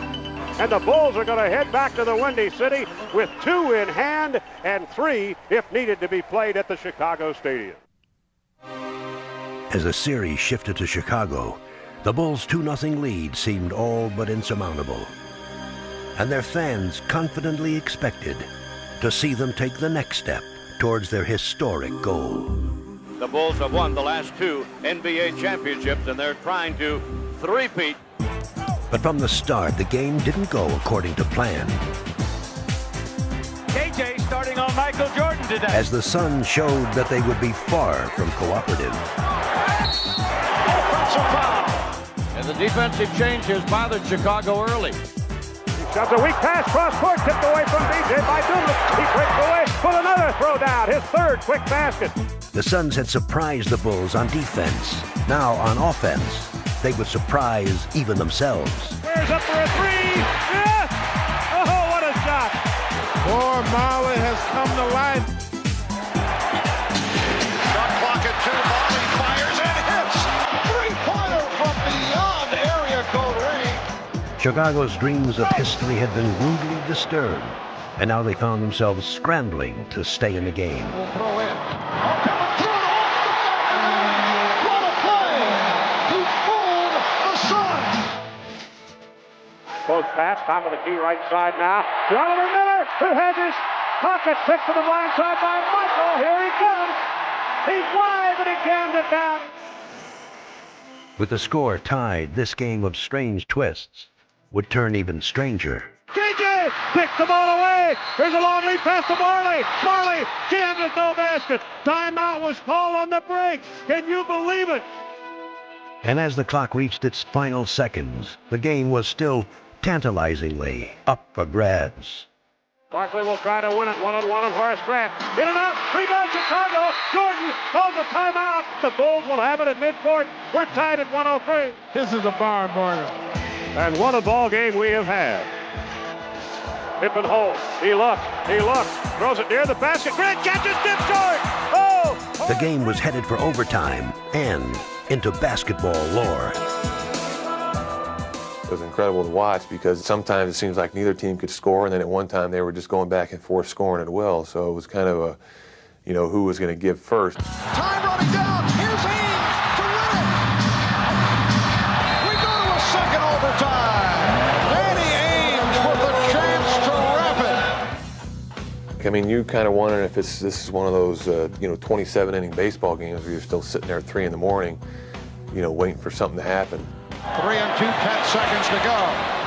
For Pippen, he has the shot, gets it off, and we go to a third overtime. You can just see the pressure mounted. It's like you're calling a timeout after every play, and you look over at the coach and you see the coach sweating and loosening up his tie. The crowd gets into it, but yet you could kind of see, the energy was slowly being zapped from our guys. Scottie Pippen is down on a baseline and hasn't moved. He is definitely injured. He's got cramps in his leg. A game that was supposed to belong to them had taken a toll on the Bulls. and the suddenly hopeful Suns were eager to take advantage. Two more things. Rebound and use your body. Okay? Marley works to the left side on Pippen, takes it down the lane, changes hand with the left hand miss, got his own rebound back, and lays it in. The tired Bulls simply couldn't keep up as the Suns ran away with the game. Marley for three. Whoa! Dan Marley with his sixth three-pointer. The Suns have really shown that they just will not give up. Off the Chambers, baseline jumper, off the rim, no good. Chambers missed a wide open shot, and Stacey King threw it right to Barkley, who lays it in. Oh, that might be the backbreaker. In one of the greatest games in finals history, the Suns had made a dramatic entrance into the series. In a remarkable come-from-behind victory, the Phoenix Suns in triple overtime have defeated the Chicago Bulls to battle their way back into the series. All right, as close as it can be right now. Ain't nobody can say about our effort and heart. All right, hey, we're part of history. Team of destiny. All we need is 3 more. Yeah, one. We can only get 1 on Wednesday. That's the first one. 48 hours after their inspirational victory, the Suns were still on an emotional high. If they won that triple overtime ball game, they're back in the series. They're down 2-1. They know if they can win this game, it's a dead even series, and they've got the home court advantage back. There's a feeling that the battle has been joined, that the Phoenix Suns are here as foes, not foils, that they did more than restore their pride on Sunday, that they made it a series again. And now it's the Bulls' turn to respond to a challenge. Flushed with confidence, the Suns charged into the game. On the back and hits on the drive. But this contest had become a pivotal one, and the Bulls were quick to meet the challenge. A beauty coming down the lane by Horn. Barkley on the dribble. Moves to his right, inside his aim, reverse layup. Good. How about that? Long-footing pass ahead to BJ. Off to Pippen. Good jam. Dying in from the right side. A great alley-oop. 2-on-1 feed. Barkley backing Grant. Woo-hoo! Yeah, Chuck. With both teams struggling to gain an advantage, Michael Jordan would break the deadlock as he scored 16 second quarter points. Slide finger roll is good again. Michael just giving a clinic of getting to the hoop. Now to Jordan, quickly by Taylor, Marley, and he slams it home. Michael Jordan now looks like he is going to drive every time he gets his hand on a ball until they stop it. Let's get a stop. Every possession is important. A 3 wouldn't hurt my feelings either, Mark. And Marley would oblige, single-handedly carrying Phoenix back into the game. Don't give Dan Marley any room. Final seconds. Marley. Yes, and the foul. Potential 4-point play. The three-pointer by Marley, and he's fouled by Jordan with 7/10 of a second remaining in the half. As the second half began, the Suns looked to shake loose the Bulls' grip on this critical game. Now it's heating up. This is a series now. Oh, Ainge and Jordan going at each other. Michael, whoa. I understand. Let's get down here and break the whistle. You're absolutely right. Just stop it. Attacking with relentless zeal, Phoenix chipped away at Chicago's lead. A timeout taken by Phil Jackson, who doesn't like what he's watching right now. Come on, score, baby. Get over. We got to get the momentum back. We need someone to step up and score. Once again, it would be Michael Jordan who would be the difference. Jordan will drive again to the hoop. Score it. Count it. He'll have another try at a three-point play. Either don't foul him or foul him. Come on, hard. Though Jordan would continue to dissect the Suns' defense, Crossover ball for Jordan and finishes with the finger roll. Phoenix began to answer on offense. And Kevin Johnson able to penetrate, so the Suns come rolling back. KJ right side, Chicago by 4. Here's Barkley underneath. He'll jam it. It's a 2-point game as the Suns battle back With one final push, the Suns seemed on the verge of stealing the game. But first they would have to contend with a determined Michael Jordan. Here it goes to KJ, who fumbles the ball, and BJ steals it away. Westball said, don't let him beat you. They isolate Jordan. 10 seconds to go on the shot clock. 15 in the ball game. Michael will take it. He's fouled. He scored. He threw it up. Off balance and went in. Oh, my Michael with his fist clenched near midcourt. I tell you, he's just simply amazing. He does whatever he has to do to beat you. You can't say enough about Michael's effort. He just doesn't want to lose. He was attacking the basket. He just kept going at the basket and going at the basket. He was unbelievable. He was unreal. He played like Michael. Jordan's incredible 55-point performance had given the Bulls a 3-1 series lead and brought them within one game of completing their historic quest. An entire city sits on the edge of hysteria tonight. With the festive crowd anticipating a three-peat for the Bulls. Michael, could you talk about the killer instinct in the playoffs over the last few years? There's no doubt about it. This is the night the Bulls are going to make it 3 NBA titles in a row. Is there any way this thing were to go back to Phoenix in your mind? Well, like I said, I got rid of all my warm clothes, so I'm not going back. We're gonna beat Phoenix Suns! We're gonna send Charles Barkley back to Phoenix! They're not supposed to win, they're not expected to win, and the pressure is all on you. And that gives you that anticipation. You got to play not to lose. Don't do it that way. Go out there and seize it. If you went around the stadium right now, you would assume that this game has already been played and the Bulls have won it. It's been 8 months, man. This is what it's all been working for, man. For all the guys who've never been here before, we want to make it happen for everybody. 2 World Championship banners hanging high above the rafters on the west end here. The Bulls want to make it 3 here tonight. This was to be the greatest game in franchise history. The Bulls and their fans were primed to celebrate their entrance into the record books, and they were ready to do it here at home in Chicago. Only one thing got in the way. Stopped from behind. Dumas got a piece of it, and Dumas will finish it off. Once again grinding with Horace. Draws the double team. Cross court to KJ. Fakes the pass. Moves into the lane. Straight down pass. Feed to Dumas, who throws it down with a slam jam. Without warning, the Bulls found themselves ambushed by a suddenly energized Suns team. Desperation seemed to fuel the Suns' attack, and the Bulls never knew what hit them. Ball knocked loose on the floor. Barkley scrambles, throws it out back, saved by Dumas. Bounce pass to KJ. The Phoenix Suns are more aggressive. They are a step quicker than the Chicago Bulls on both ends of the court. Down low on the blocks on the left side. They isolate for Barkley. He spins, backdoor move, slams it down. The Suns had gained new life, and the Bulls had lost their moment to triumph at home, and maybe to triumph at all. Barkley for 3. Oh, he was surprised that he had that kind of room. Kevin Johnson dribbles all the way, coast to coast, and scores. And you can put it in the bank. We're going back to Arizona. See you, Phoenix! Now we're going to the Valley. Could be hot. Could be real hot.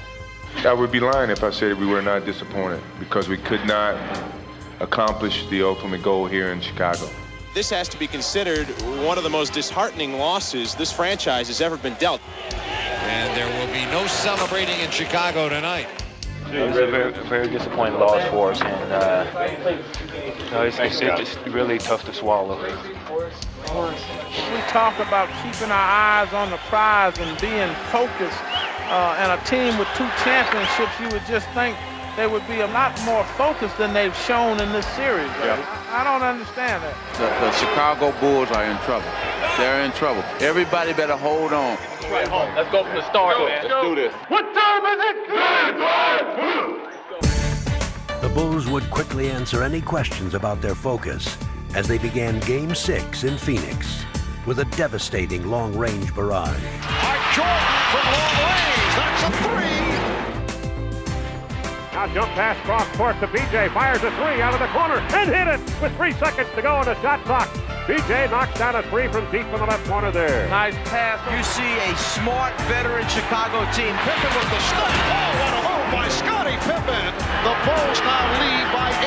Bulls seem to have this one under control right now. Armstrong for 3. Oh, they are on fire from downtown. They are putting on a show. The Bulls hoping to wrap the series. Why do they keep getting wide open? Because they set picks. Why do we have to shoot fadeaway jumpers every possession? Because we don't set picks and we don't move the ball. Period. Once again, facing the prospect of elimination, the Suns launched yet another desperate comeback. The steal by Pippen. He's diving for it. Able to get it back. Phoenix Suns are trying to come back. Chambers. Yes, Laura. A's and the Suns not giving up. Jordan pitched it back out. Cartwright able to get back to it. Goes down. Johnson with the steal.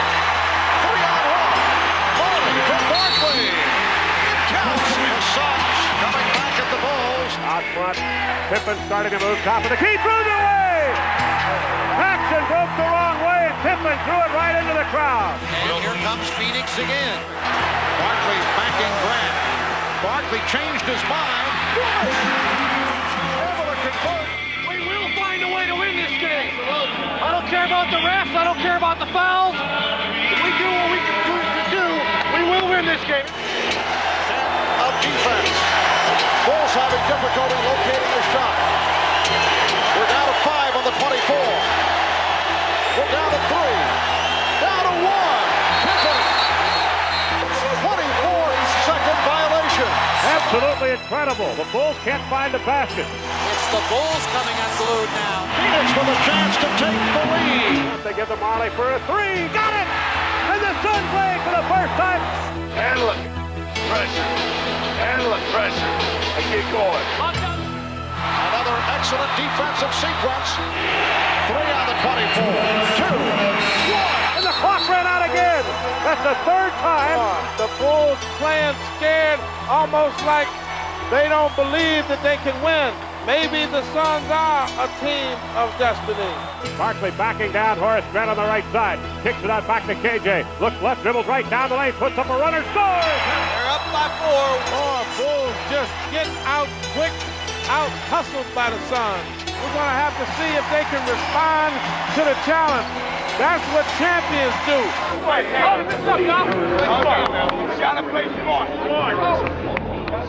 The Suns sensing that they have the Bulls on the ropes. It's going to be 7 games. This is going to be 7 games. 98-94. Suns by 4. They have the basketball. Out front to Marley. Marley holds. Now to Ames. Ames runs into the lane. Kicks it out back to Frank Johnson. Open for a leader. 18-footer. No. Rebound. Jordan. 43 seconds to go in the game. MJ pushes it the other way. Here comes Jordan all the way to the basket. Leads it up and in from coast to coast. Now it's a 2-point game, 98-96. Barkley starts to back down. Barkley is double teamed. Out to Kevin Johnson. Now to Marley. Marley eluding Jordan. Frank Johnson. To Frank Johnson. Back to Marley. Marley. Baseline jump shot. Way short. Knocked and grabbed by Pippen, who fell down as the clock expired. This ball's going to be Chicago ball. It's Chicago's game to win or lose. They put 14.1 seconds up. Suns lead by 2. They're going to put the ball in Michael Jordan's hands. You got Michael. You keep him out of the middle. No penetration. No penetration by anybody. Michael Jordan will inbound. Pax waiting for BJ to come back. And entire fourth quarter. What? Do you believe this? Do you believe this? If they are a team of destiny, something positive will happen right here. Looking, KJ, bounce pass tip, grabbed by Oliver Miller, back to KJ. Here's Johnson. Johnson gets, no, he could not get it off. Knocked away by Grant, it's all over. The Chicago Bulls have 3 straight NBA champions. To me, what always stands out with that series is what happened after that Jordan retired. And we all know it was terrible for everybody who was an NBA fan. I mean, for all the other guys who was playing in the league, obviously they were feeling like, oh, finally we got a shot to win a championship. But as a fan, you feel like the greatest basketball player that we had ever seen retired. And luckily, in 1995, the legendary fax came. I'm back. What a great time. About 7 in the morning, says, hey, let's go to breakfast. So we go to breakfast, we talk a little bit. He's in a suit. So, he said, let's go over to practice and screw around before practice. I said, all right, fine, we'll do that. No problem. So we're out there just shooting. He has his suit on still. I have my practice stuff on. So a shooting game goes into a shooting contest. And all of a sudden the contest goes into, well, let me see if you can still guard me. And then it goes from, well, let me see if you can still guard me. And then before you know it, we're playing one-on-one. While those close to Michael suspected what was on his mind, the rest of the NBA was busy battling into the last months of the season. And as the league readied for the postseason, it featured a very different look than when Michael had left a year and a half ago. The spotlight now belonged to the defending champion Houston Rockets and their young challengers, the Orlando Magic, while the Bulls struggled to stay above 500. But now that was all about to change. There are reports circulating this morning that have a lot of sports fans ecstatic. Hold on. Hey, there goes Michael. Michael Jordan has worked out with the Chicago Bulls 3 times this week, and as you can imagine, that news is creating a lot of excitement in Chicago. Woo! Michael, you have something to say today? I started attending a couple of practices, and Scottie Pippen started working on me, he and BJ, about how we still could have a chance of winning a championship if you were still playing. There's some major league selling going on here at the United Center, not just from fans, but from players alike. Everybody's confirming this, that it's a done deal. Michael's coming back, with the exception of Michael Jordan. Pardon me. He's doing all the drills we're doing. He's doing everything. So we begin to realize that there's a serious possibility that he's coming back, but we don't know. It's a reality, but it's still not a reality. So we're just not pinning any hopes, or we're not trying to throw up a balloon or a kite that's not ready to fly. I could hear the noise generated from the media outside, and it wasn't 15 people, it was 55 people, it was 100 people. I thought, this must be a great media event.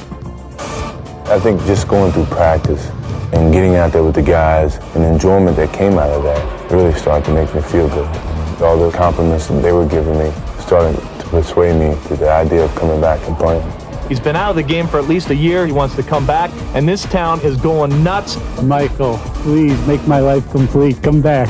Michael Jordan announced today he's coming back to basketball. He will play for the Bulls tomorrow against the Indiana Pacers. One guy said the words, "I'm back," and it set the world on fire. Just turned it upside down. The economy has produced 6.1 million jobs since I became president.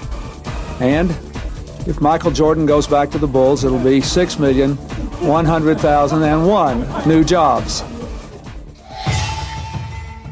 Today, Michael Jordan at age 32 tries to accomplish what no one else truly has in team sports history.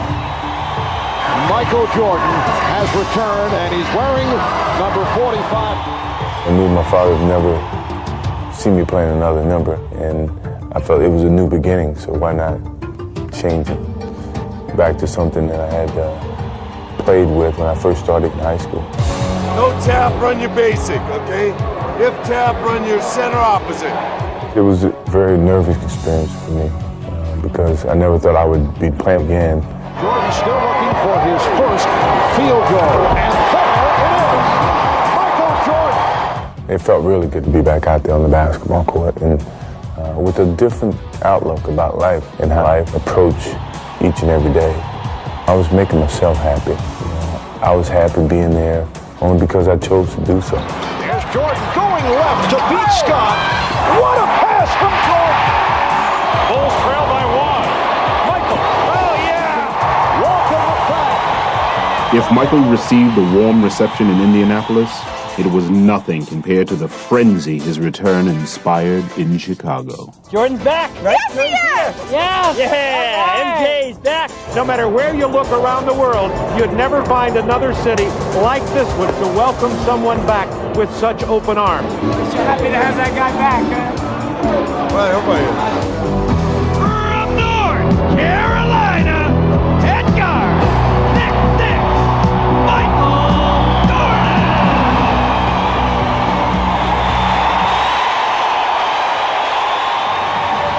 Oh, man, we couldn't ask for anything better than this.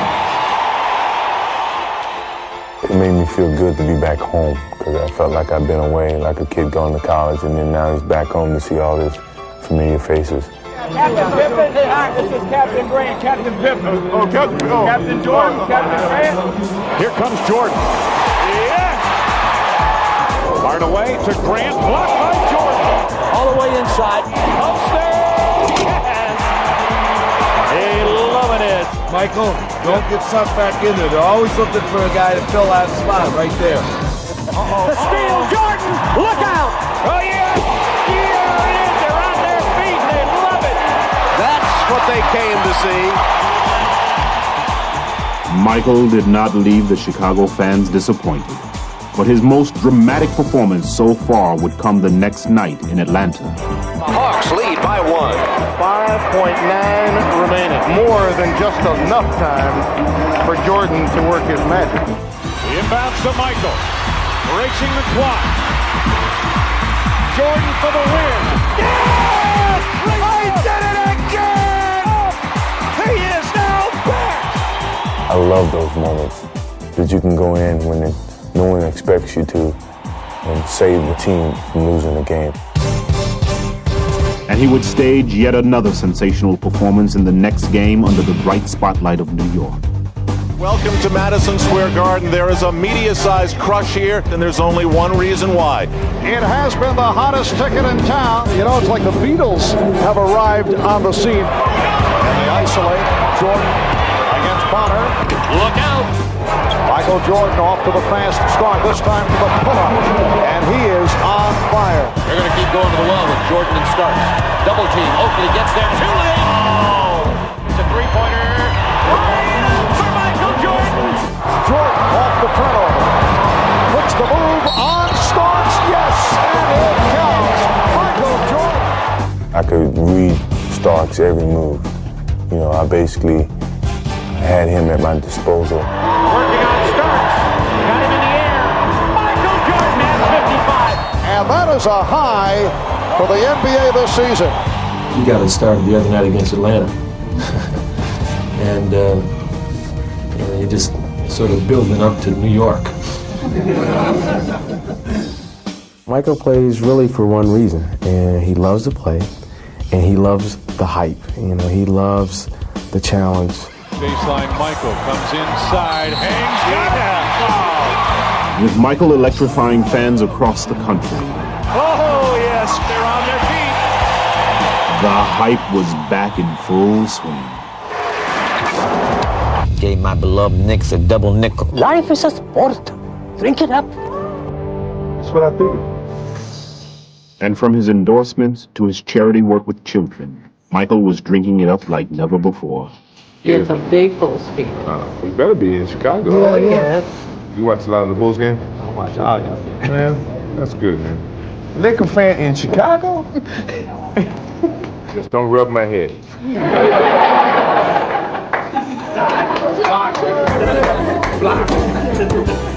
Block. Oh, man.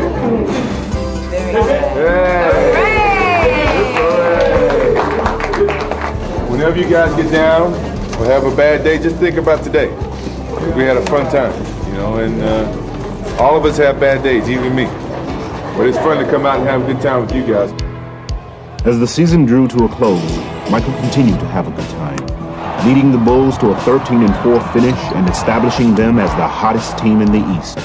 So as they prepared to face Charlotte in the first round of the playoffs, they could not have been more confident.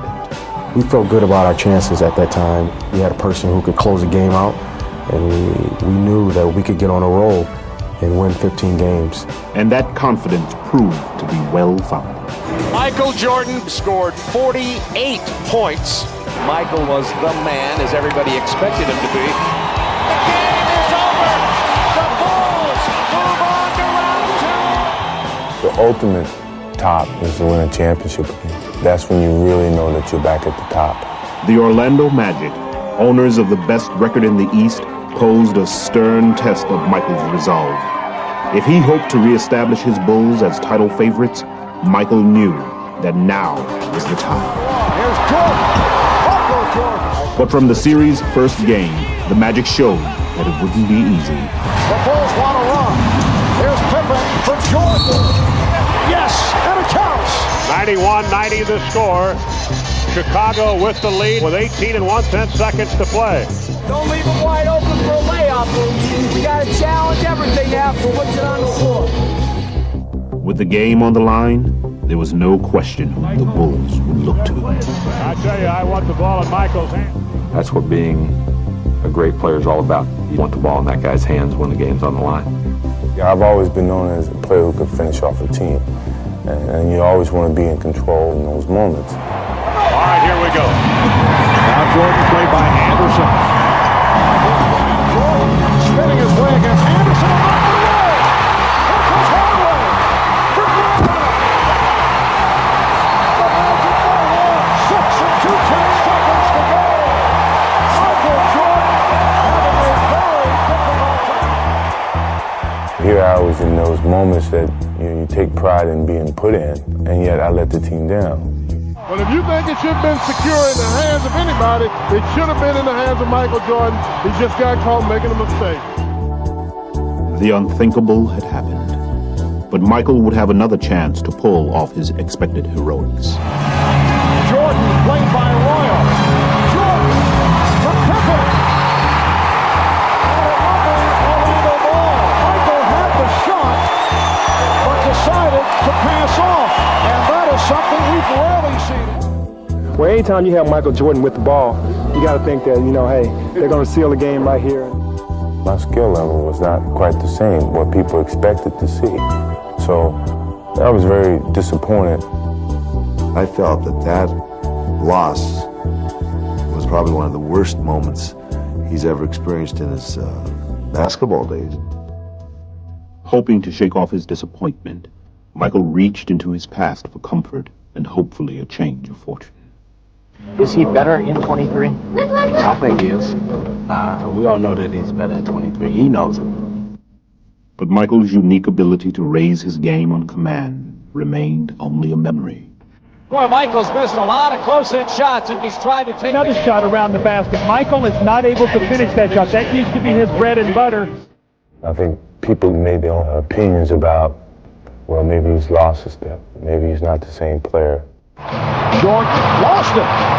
Another turnover for Michael Jordan, who has had his difficulty. All of a sudden, he physically didn't have the presence at that particular time to do what he needed to do, and he wanted to get it done so badly.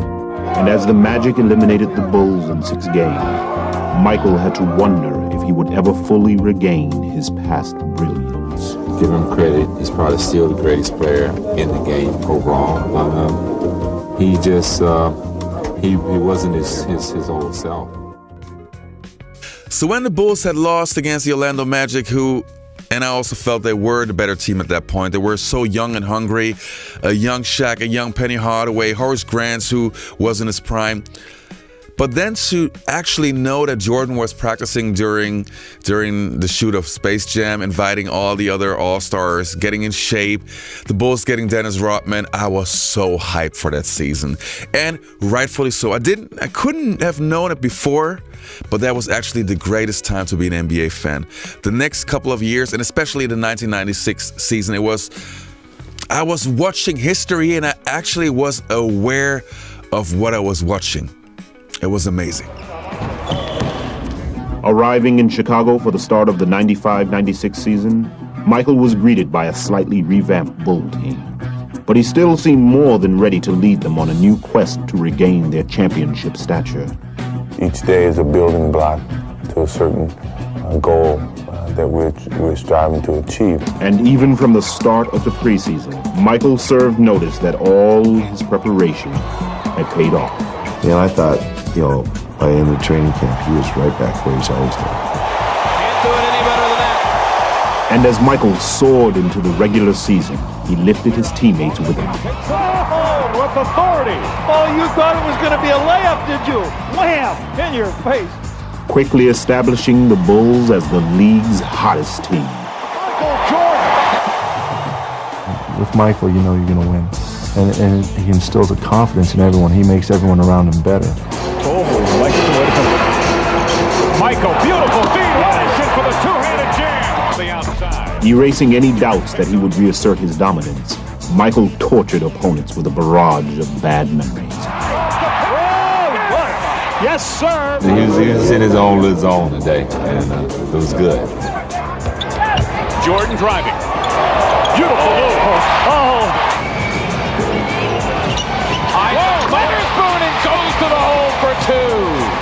So the Bulls maintain possession. Here is Jordan. Michael tonight is showing the entire repertoire. You just know if things aren't going well, there's going to be a chance that Michael's going to come away and do something to put us right back in it. I remember back at the game in it was Vancouver. We should have lost the game. We were down 12 points with 6 minutes to go. Michael just said, well, that's enough. I can't let this happen. All alone, thinking about the shot, thinking about driving. Now drives down to the right side, goes up to the left hand. It's good. Oh, he's incredible. 12 straight by Jordan. That group was completely different than our group. It was more of a rock and roll show. We called it the Beatles with Michael, Scottie, and Dennis. There was always, no matter what time of night you arrived in a city, there'd still be 100, 200, 300 people standing in front of the hotel. People are bringing their kids out just for a chance to see Michael Jordan, Scottie Pippen, Dennis Rodman. I never dreamt of basketball being that important to people's lives. It was just a road show for us, and the road show became really good because we were kicking teams' butt along the way. They had to compete every night because every other team was giving them their absolute best. Some of the criticism was that anybody could win with Michael, and anybody could win with Michael, Scottie, and Dennis. That's not necessarily true. Bulls are toying. I gotta give the ball. I'm gonna be a step slow. I go to yours. Spencer and Jordan picked it off. Behind the back, Pippen. Oh, yes, sir. Wow.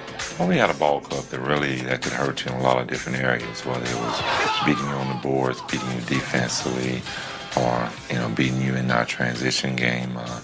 For all of Chicago's heroics, winning came down to the basics. It's pretty to have a shot or a dunk or, a steal and a run-up, but really the things that provide you those things are the nuts and bolts of basketball, and that's hard teamwork. Now listen, if I call a 10 defense, match up and play 10 full-court defense. You're only as good as your weakest link. 10 given points, it's 8 minutes gone the first quarter. As the Bulls continue to pile up the victories, their success seemed to come at will. We're just breezing along. But you always, in the back of your mind, you realize you get off to a good start. And we kept going. And the next thing you know, it's All-Star break, and, we're just sitting out there by ourselves. The Bulls put the first half of the season to rest and went to All-Star weekend in the best of spirits and well represented in San Antonio. But no member of the Bulls was happier to be there than Chicago's rejuvenated star. All right, Mike, are you having fun again? I'm having a great time. I love being behind you. Yeah. Hey, watch out, baby, watch out. Playing in his 6th All-Star game, Scottie Pippen was a big contributor, but the spotlight belonged to Michael Jordan. Jack! Right there, dog. Got that three.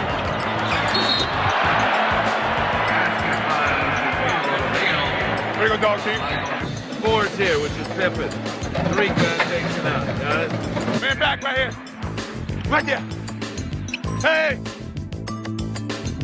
Jordan scored 20 points and took home his 2nd All-Star MVP award. Yet another reminder that he had reclaimed his status as the game's best player. As the second half of the season began, the Bulls' momentum continued. Amazingly, they seemed to be even stronger and more cohesive. And no matter what strategy the opposition designed, it was powerless against them. Everybody out there is guarding a great player. If 5 on board, Toni can come to help. Stay in front of the guy. If we don't have to break, swing the ball. Final seconds of this first half. Jordan having trouble getting across. Good pressure. Finds Pippen. Gets it on. Check by Rodman. This is a rock star team. This is a rock team. Yeah, everyone wants to follow the biggest show on earth. It's like the Beatles have arrived on the scene. They are the best and the brightest in the NBA. It's electric here tonight as the Bulls. The most sought ticket in the last 10 years. This game, I want to see Superman. Let's go, Scottie! And Rodman. With the regular season winding down, the Bulls were closing in on the magic number of 70 wins. And they remained a force of sheer intimidation. Come on, I'll give you a jump shot right now. I'll give you a jump shot. Shoot it. Well, you don't want it. Go on the wing button hook, Scottie or Michael. Off guard, wing button hook. Hot pick, start. Post him up, Felt. Get your back. Whoop. That's automatic. That's automatic. In what had become a season of epic achievements, Jordan, Pippen, and Rodman were named to the NBA All-Defensive Team. Toni Kukoc would win the Sixth Man Award, and Phil Jackson would become the winningest coach in team history and Coach of the Year. But the greatest glory lay in the team's accomplishment, a record-breaking 70 wins.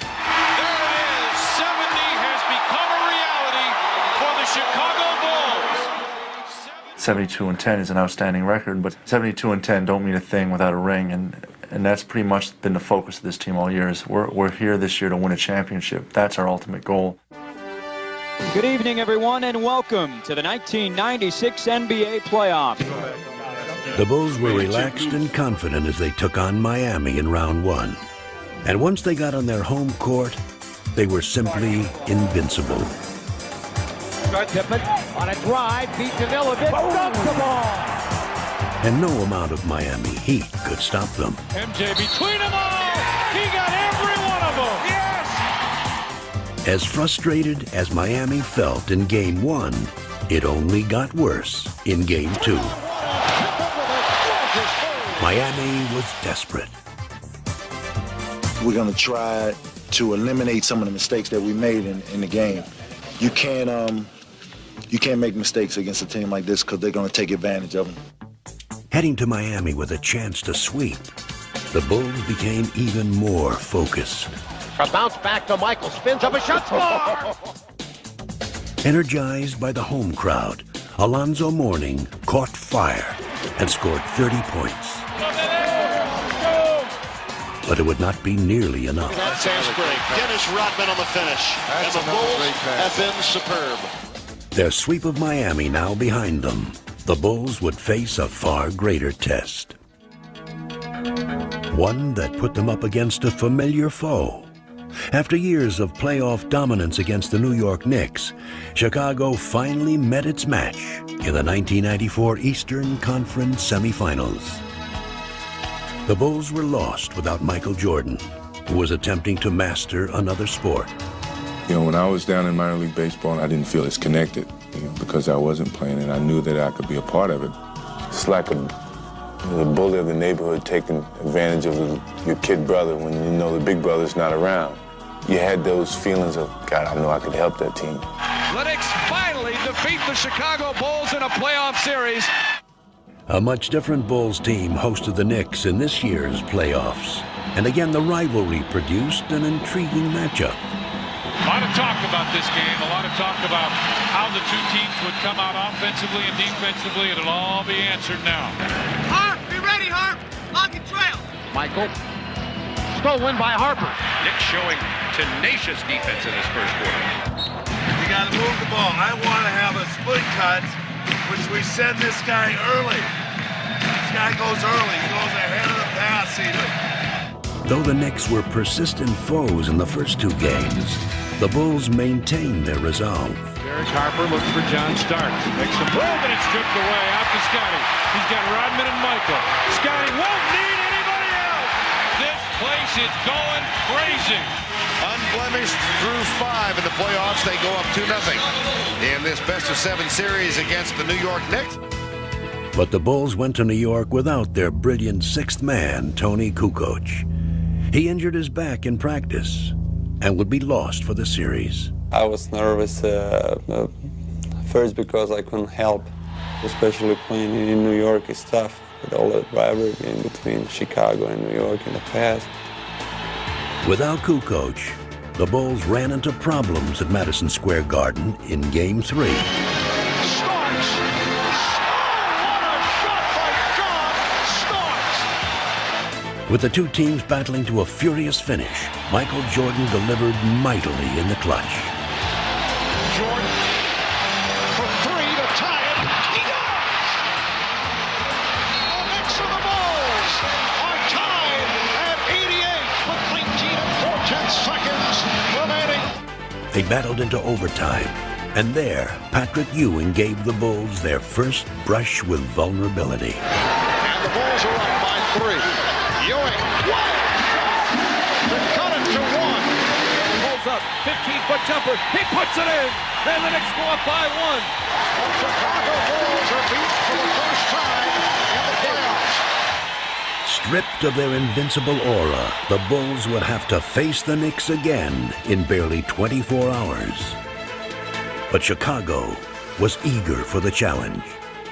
Even though we're the oldest team in the playoffs, I think that we turn around really well without notice and make adjustments. Michael was very upbeat and kept saying, "This, we're fine." Y'all realize we're 2-1, man. We're not 1-2. Let's go out here and play this thing, all right? Let's be ready to run now. I like that. What time is it? Game time! Woo! But an all too familiar obstacle stepped into Chicago's path and kept the Bulls from seizing the momentum. Harper blocked. Rodman has to fight. He's blocked by Ewing. Second violation. And Patrick Ewing hearing it from the crowd. Ewing wants Scottie Pippen. Ewing shoots it at the foul line. Good, a tough shot by Ewing right in the face of Scottie Pippen. New York takes the lead and the Bulls take time. With the Knicks seemingly in command, the Bulls found an unlikely hero. Rodman open, drives it down the middle, underneath Weddington, fadeaway shot, good, right baseline. Bill Weddington has given Chicago the 1-point lead. It wasn't said, let's look for Billy. I was filling a spot and going to a position where I'd be helpful to our offense. We all have a purpose and a role on this team, and everyone knows that their role is important, and at any time they're going to be called upon to perform. Bulls lead 3-1 in the series as they beat the Knicks here in the Garden. As the series shifted back to Chicago for Game 5, the rejuvenated Bulls dominated and finally sent the Knicks home for the season. Jordan just looked over at Spike Lee and waved bye-bye. The Bulls are moving on to face the Orlando Magic.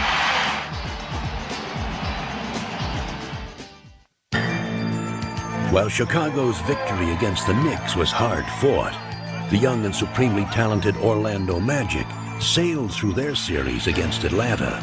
Now, they were itching to face the Bulls.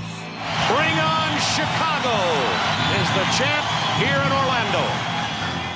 There's no pressure on us. We're the underdogs going in. We're playing against a team that 72 wins. What do you call it? Unbeatable. So we're going in relaxed and ready to play. But for the first time all season, the Bulls were facing questions about their abilities. These were doubts they could ill afford as they prepared to meet the team that knocked them out of the playoffs the year before. I tell you, I want the ball in Michael's hand. And Jordan spinning his way against Anderson. I've always been known as a player who could finish off a team. But here I was in one of those moments, and yet I let the team down. It hasn't gotten much worse than this for the Chicago Bulls. We targeted Orlando all season as a team that we had to get by. We all knew that was our biggest hurdle. And the Bulls season comes to an end here at the United Center tonight. No one took the loss harder than Michael Jordan. His late season return had come too late to transform the Bulls. But this season, they were an altogether different team. Now we can get a fair shake. Michael's been here. He's in basketball shape. We have Dennis now who can rebound. So let's get down for our crown. Let's make this thing happen from the beginning, babe. Let's go do it. What time is it? Game time! Woo! Well, this is the one that everybody's been waiting for. And you consider this to be the two best teams in the NBA. At the start of the series, the Magic played convincingly. But it soon became obvious just how much the Bulls had changed in a year. Hey, Michael on the run. MJ running, shovels, Pippen, jam, with a right hand. The biggest fear for Orlando is getting this crowd involved, and that's what the Bulls are doing right now with their aggressive defense, pushing the ball down the floor, getting after second shots, and just going right in the face of Orlando. The Bulls 121, Orlando 83. Chicago grabs a one-game lead, and the Magic suffer their worst playoff loss ever. Just give credit to the Bulls for playing a fantastic basketball game. That's probably as well as I've seen any team play in a long, long time. The Bulls were surprised by the ease of their Game 1 victory and headed into Game 2 in high spirits. What time is it? 8:30. The fun continued with a pregame salute that would bring down the house. You still set the standard for greatness, determination, and leadership. Congratulations, 1995-96 NBA Most Valuable Player. He was superb this year, and he hasn't stopped. Played every game, lifted his team whenever it counted, blended with his teammates when they were going good. He's been just superb. Inspired by Jordan's tribute and by their own spectacular play in Game 1, the Bulls were set for another Chicago night. But at first, their play could not match their desire. You gotta do it defensively and on the glass. Good offense. Push it right back at him right from the start. So Kukoc takes him into the lane, has it stripped. Shaw lead. Here's Anderson driving inside of Pippen. Left hand wraparound's got it for the Magic. Orlando is belting the Bulls around, much like the Bulls belted them around in Game 1. Trailing by as many as 18 points, the Bulls were suddenly in danger of giving up home court advantage. But 72 regular season wins had given them an unwavering faith in their ability, and they would not panic. Most teams going into halftime down 18 points would be like, oh, there's no way we can get back in this game. But Phil Jackson walks in and he says, we got them right where we want them. We had a number of huge comebacks this year, and we had a sort of quiet confidence that we knew we could get back into it. The Bulls try and get rolling here. Jordan. Oh, the dandy rebound from Dennis Rodman. Rodman looks for Scottie. What a great play, but it wouldn't go. Scottie tipped it. Toni Kukoc comes up with it. Bushy for three. Yes, sir! This place is going nuts. It's a 6-point Magic lead now. Keep the momentum going. Keep the ball moving. Chicago's defense turns it around in the second half. Pip right back to Michael for the jam. They are befuddling the Orlando Magic. It's all over. The Bulls win it. What a comeback by the Bulls. In that game, you could just kind of see it fizzle away, and then when we came out in Game 3, you saw it just wasn't there for them. It was like a hot air balloon with no air left in it. And the Bulls showed their deflated opponents no mercy. Guys like Michael and Scottie, when there was blood in the water, they could smell it and they were ready for the kill. Now Jordan, pull up, 18-footers, scored! Michael taps himself on the chest as if to say, gotta do it, man, you gotta do it. Finding redemption at last, Jordan and the Bulls won the final 2 games in Orlando, emphatically erasing the memory of last year's playoff nightmare. Ball game over, and the Magic are history. The Bulls have swept the Magic. A superb performance by the Chicago Bulls. We all were disappointed last year. We came back to redeem ourselves as a unit. We saw the challenge in front of us, and we stepped in front of it, and we faced it, and we conquered. So I think that's a great accomplishment. As the Bulls once again make it to the NBA Finals. From the United Center in Chicago, Illinois, welcome to the 1996 NBA Finals. Yeah! Well, Seattle program, layup program. Championship program. It's been 2 years, but now the NBA Finals return to Chicago. We love you, Mike. Thank you. 23 plus 33 plus 91 equals 4 trophies. Never before have 2 teams with better records matched up at an NBA Final. 1, 2, 3. Go for 4! We're sweeping! 4 in a row. Nobody has these shirts right now, so probably be gone by halftime. Okay, go to the next guy. Get out. Get. Coach Carl has had 3 days to come up with a plan. You didn't have to tell him any like secrets, like little things to get to him. That's why they're secrets. The other player that comes in here now is Brokowski. Ricky's been coming out there munching it up. Dennis, you know that they'll send him specifically out for you. Dr. Crawford, we understand that you're a specialist in hitting anger. Gentlemen, Open Bill. 2. It's up to the Sonics to convince the Bulls and the basketball public that they have come here as true foes, not mere foils. Anybody want to go over anything? Danny, Bennett? Go around. Go. Around the door. Carolina, at guard, 6'6", Michael Jordan.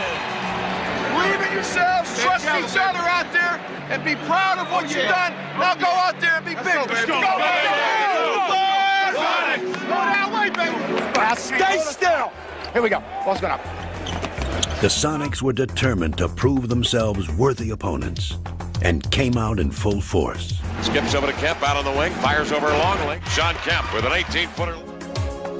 The Bulls had not played in over a week, and early on their game was uncharacteristically shaky. And Kemp has been unstoppable here in the early moments. 3 for 3. We knew that Seattle was going to come in and try to steal either 1 or 2 on our home floor, and what you want to be is sharp and ready for that, and that was our greatest worry coming in. It has been a long layoff. 33. Right now, their hope is that they're going to get an offensive rebound or a long rebound or a loose ball or a steal. No turnovers, no rebounds. The poor shooting continues by Chicago. Rebound grab by Kemp. Outlet pass to Payton. Ahead to Johnson. Sneaks down the floor. To the glass. Lays it up and in. Sonics playing great basketball. All cylinders working right now. The Bulls. Rust is starting to set in. Block here. Everything coming up Sonics here in the early going. Let's go Bulls! Let's go Bulls! Let's go Bulls! Urged on most of all by their own burning desire, the Bulls, as they had done all year, found a way to come back. At the start.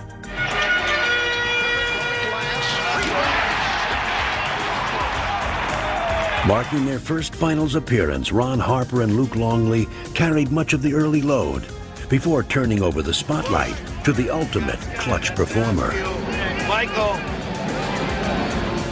Brilliant as always in the face of unyielding pressure, Michael Jordan once again turned the finals into his own personal stage. His first field goal. And Jordan is being guarded by Woodgate. Take it, Michael. Take it, Michael. Jordan. Now Jordan going against Payton. Goes to the fadeaway. Oh, he wanted that shot. With Jordan and the Bulls applying the pressure, Seattle was about to self-destruct. Serious trouble. Stay right here. Flagrant. 2. Joe Crawford's going to go a flagrant foul. I got a flagrant foul. It's a flagrant foul. We got 2 shots and possession. The conversation continues. And a technical control. Absolutely uncalled for situation. Come out here, Bob. Come on. No, we just talking to him. We just trying to let him know what they've been doing. That's not right.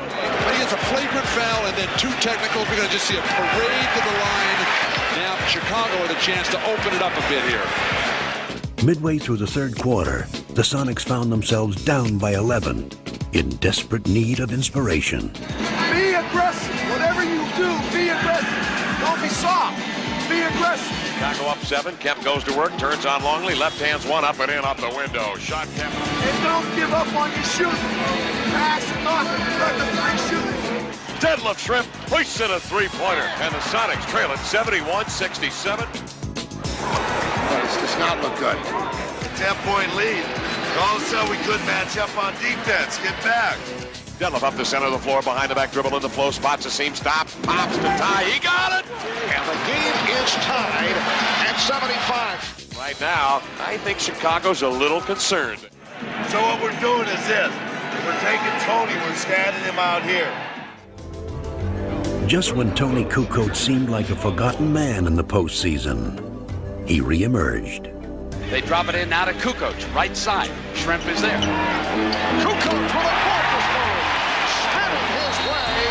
Now it is Kukoc, fires three, buries it from the right-hand side. His jumper has been absent throughout the whole playoff. Toni Kukoc is feeling it. A potential 4-point play. George Karl warned his team. Michael Jordan is going to take over. Well, right now, it's Toni Kukoc taking over. Bolstered by 10 straight points from Kukoc, the Bulls now had an insurmountable lead. A steal by Harper. Can he control it? Does. Comes in. Left side. Biggest lead of the game. They're putting them out of their misery right now. And they were now ready to rest their case. MJ off the dribble. Michael crosses over. Michael falls, fires. Michael, a rainbow. Well, so much for the 9-day layoff and the concerns of Phil Jackson and the Chicago Bulls. 3 on the shot clock. Here comes Michael. Puts it on the floor. Pull up 16-footer. Put 2 more down for the King. He is the man. Game 1 belongs to the Bulls. 107 to 90. Looking ahead to Game 2, the Bulls were determined to maintain their momentum. We sure shooting rocks at the beginning of the game, except for Kemp.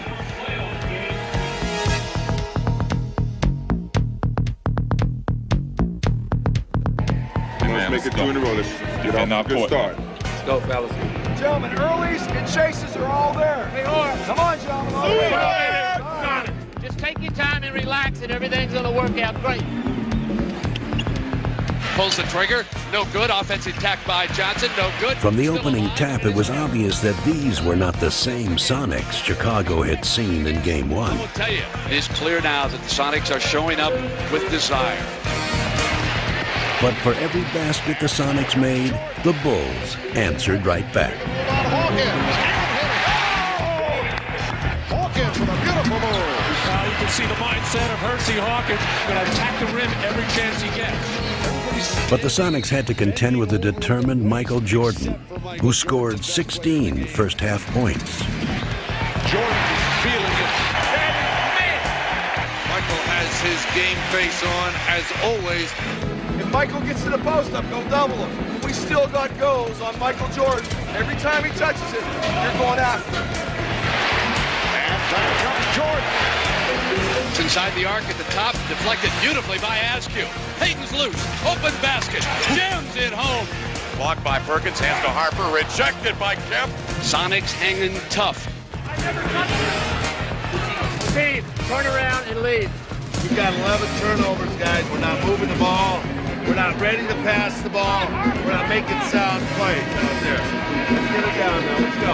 Let's finish this half good. But it was the Sonics who finished the first half strong. Having cut the lead to 1, the game was up for grabs. That was until Dennis Rodman single-handedly ignited the Bulls in the third quarter. Dennis Rodman.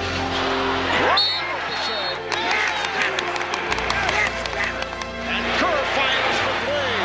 Rodman with the offensive rebound, and that ties an NBA Finals record. It's Pippen with a 20-footer. Misses. Tap back Rodman again, Jack. Dennis Rodman is killing the Sonics again, and George Karl is taking timeout. Well, you can't let them have 3 or 4 minutes where we freak out. We make this play. Seattle crumbling under the building pressure right now in Chicago. Taking his cue from Rodman, Toni Kukoc sparked a 10-1 run, scoring 8 of the 10 points. Brown sends it to Kukoc. He fires another 3. He's got it. Special K burns him for 6 points, and it's 72-65.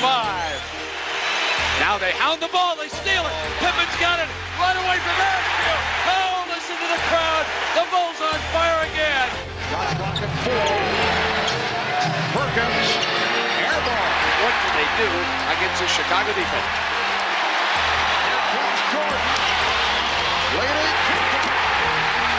And George Karl wants a timeout.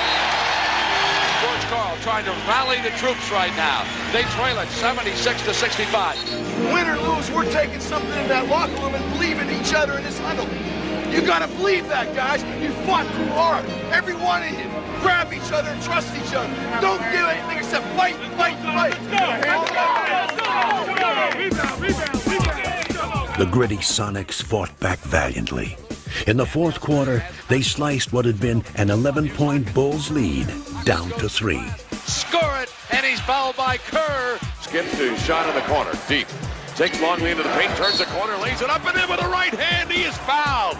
Sean Kemp one-on-one blows by Longley. But with time running out, the Bulls still held the lead, and Pippen held the game in his hands. We got 2 shots. Scottie. So the situation, 8 9/10 seconds remaining. 3-point Chicago lead. As you mentioned, Matt, no timeouts for Seattle. So the Bulls get back to the Seattle front court. As Pippen misses on both. Rodman able to get a jump ball out of it. Come on, Dennis. Oh, why don't you get off the line? Step close. The toss, the tap, Pippen, off, knock free, Shrimp, and there's a foul. Well, Pippen missed 2. Now Rodman missing. Only 3 7/10 seconds to go in the fourth. The Chicago Bulls escape with the victory. The Bulls over the Sonics 92-88. They've held court. Can you guys hold court 3 straight? That's what it comes down to. We're going to have to go back in our building and take care of business. So backs against the walls at this point. They're filing in here at Key Arena, a standing room only crowd to cheer their Sonics on. We're at home, it's going to be rock and roll, it's going to be loud, it's going to be crazy. Playoff hands, fingers and flags. Gotta get one, gotta get one, gotta get one now. Sonics! They feel more energized here at home. I think they're confident here at home. The Supersonics hope that the energy, the hometown crowd, all of that translates into a victory. Only 2 teams in the history of the NBA have been able to come back from an 0-2 deficit. You know, they got more things to worry about. They got people patting them on the back. They got to save face on their home court. They're down 2-0. They really had all the pressure. Seattle's got to have a great start today to give these fans some hope and keep them cheering. We're on our home court. We're running all night long. We're running. I think that Seattle maybe felt like that the home court advantage was going to do it for them in that third game, and we got off to a tremendous start. Toni Kukoc, again playing a key role, started in place of the injured Ron Harper, and the Bulls came out firing. Well, Chicago looked sluggish and slow of foot in Game 2. Much quicker here to start Game 3. Chicago's early onslaught drained the life out of the Sonics. Another bad pass. The sloppy play by Seattle continues. Could be a long afternoon for George Karl's crew unless they can handle the basketball. The Bulls had come to Seattle with killer eyes, but it was their flawless execution that brought the crowd to an eerie silence. This is supposed to be the noisiest crowd in the NBA. The strong survive. And you use their fans as your fuel. You use their emotion as your emotion. Peyton baseline double teams. Jump pass right to Michaels. The steal by Jordan leading to the breakaway by Pippen. Oh, the Bulls are just eating up the Sonics in this opening quarter with 1:35 remaining. It's the Bulls 32 and the Sonics 12. Sonics trying to put together field goals and start something here in the second 12 minutes. Hawkins, 3-on-1. Peyton to Perkins. Beats them down. And that gets the crowd going. Sean, they 5 and go to the rim, okay? Offensive foul. 40 offense. Seattle tried desperately to mount a comeback, but the Bulls countered with a one-man explosion that was enough to lower the Sonics' boom. Don't be afraid to throw to number 23. He's all right. Jordan. Yes. Oh, yeah, Mike. Where's Michael? Where is it? Doesn't see him. Back to Kukoc. 6. There's Michael. Following 15. Wow.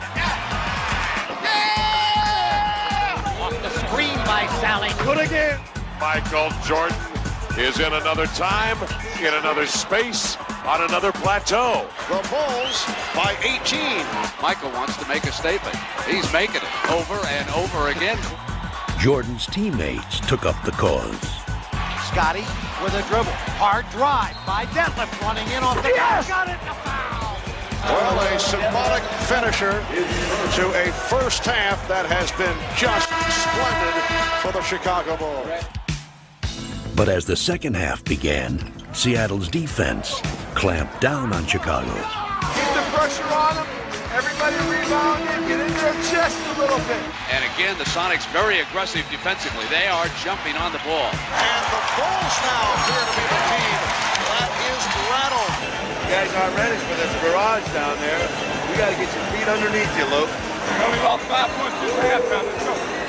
For 5 seconds, he traveled on the pass. The Sonics take it back on another Bull turnover. Stay in the game, gentlemen. Stay in the game and see if they get tired in the third and fourth quarter. Keep working your way back with your defense. They did just that, and were now within striking distance. They have cut that 24-point lead in half. 73-61. Hope is still alive at the Key Arena. But the Bulls kept their poise. Hawkins for three. They just cannot hit from downtown, and it leads to this. A fast break bucket by Jordan. They also displayed some great defense of their own. A steal by Pippen. Kukoc chased by Perkins. And look at the fans head to the exit. The Sonics were now utterly frustrated as the Bulls continued to control every phase of the game. Come on, Luke. Not to be outdone by Chicago's usual offensive heroes, Luke Longley stepped up and added some luster of his own. Here's Longley getting inside. Nice move by Luke Longley. Seattle rushed the ball, put a lot of pressure on the ball handlers when I get good looks. I wish basketball were that simple, and sometimes it is. Yeah, from down under. I'll tell you that. What a game for Luke Longley. Longley with a playoff career high of 19 points. Close it out, baby. One more game, baby. One more game, baby. One more game, baby. This is the night the Chicago Bulls could sweep away Seattle.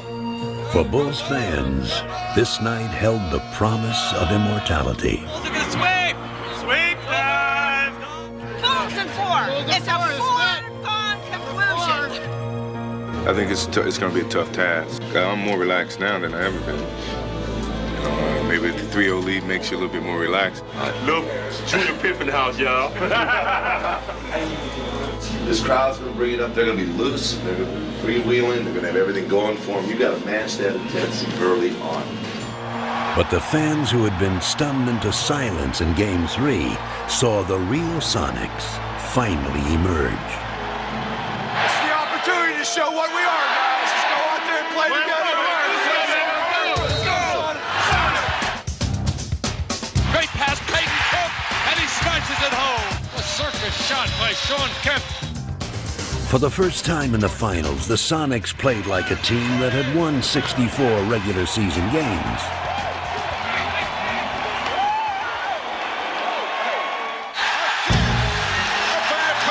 Bulls totally out of sync.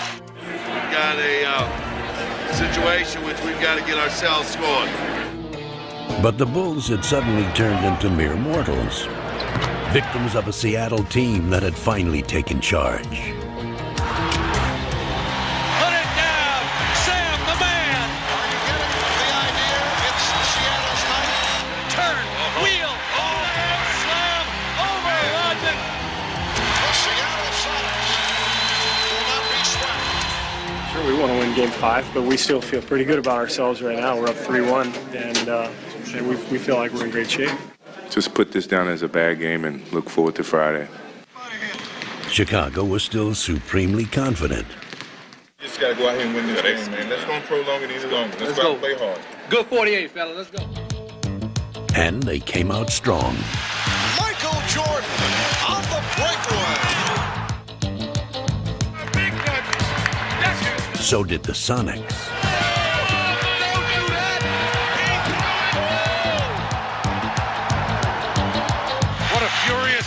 this game.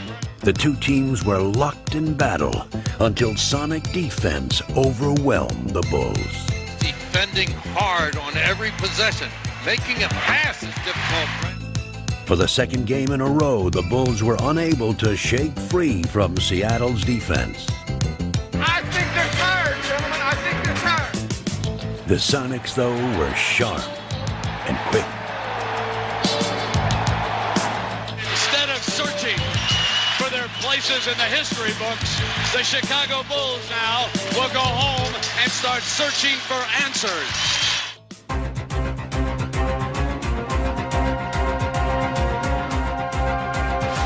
Destiny had a date with the Chicago Bulls, but now it flirts with the Seattle Sonics. We didn't think we'd be back here, but we are. Now the Bulls' place alongside NBA legends doesn't seem like such a burning question. The only thing burning is the Bulls' 3-0 lead, suddenly down to 3-2. Understand game 4 and 5, what got us success. You played together and stayed together to the point that Chicago was becoming the team that was breaking apart. Well, the champagne is still ready, guys, and it's maybe the coldest champagne in the history of sports. We were talking about the Bulls as a team for the ages. Now in Chicago, they're questioning, are the Bulls aging? Who would have thought that we would look at Michael Jordan and see what we think is a fatigued Michael Jordan?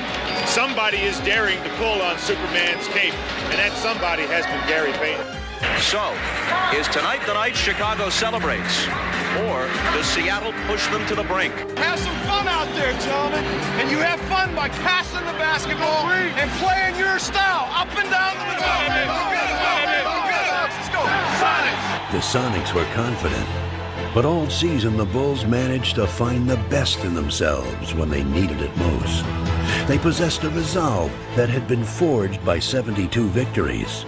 This game would be a testament to their epic season. This is the kind of start Chicago was looking for.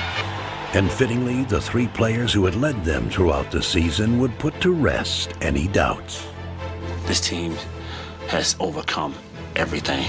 I mean, a lot of teams cannot handle the pressure of have to go out there and do what people expect you to do. And this is what this team is all about. This team won't let anything get in its way. The Bulls dominating.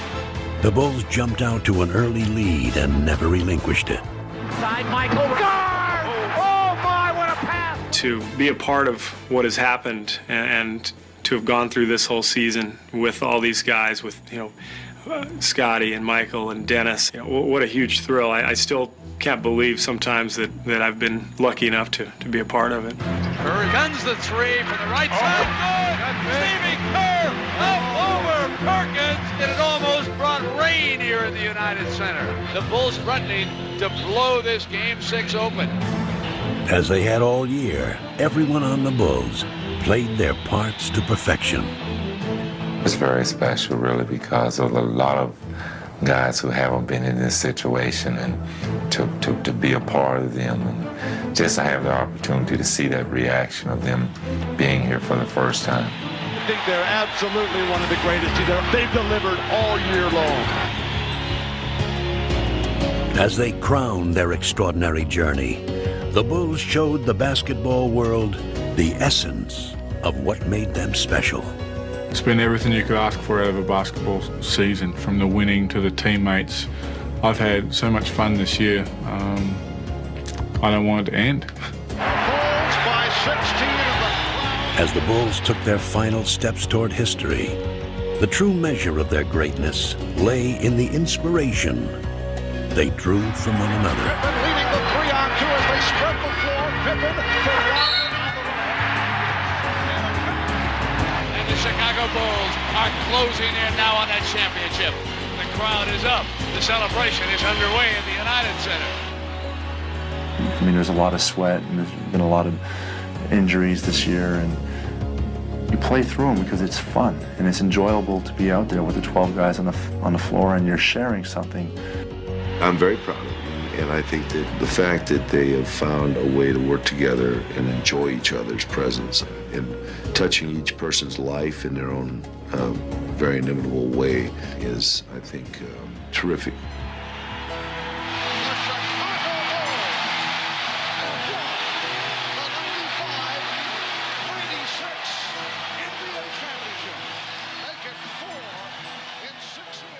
field did a real good job in the latter parts of our careers of really holding us back and keeping us hungry for the game. Shot clock at 5. Pippen for 3. Yes. They were smart. They had smart players and guys that knew how to play. It was tough to match up against them. Our stuff worked really well against them, but they had the one guy that could come out there and put you to sleep pretty quick. Just a tremendous competitor. It's the clock, 5 on the 24. Here's Jordan. Did not have the shot. Kerr does. 5 seconds remaining in regulation. The inbound. Pippen rolls it to Kukoc. Have won their 5th championship in the last 7 years.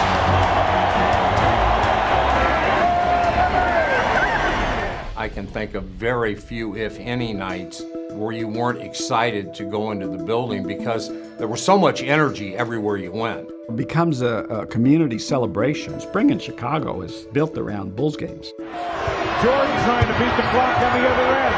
Pull up 3. Yeah. Jordan, honestly, he was mentally like he was in 92, 93. Again, he was done, and he needed another break.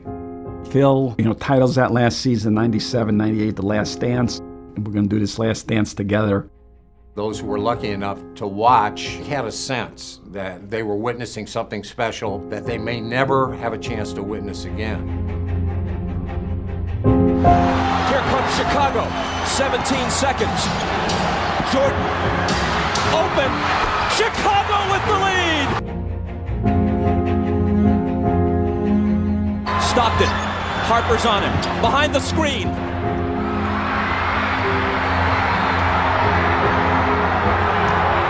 The Chicago Bulls have won their 6th NBA championship, and it's their 2nd three-peat.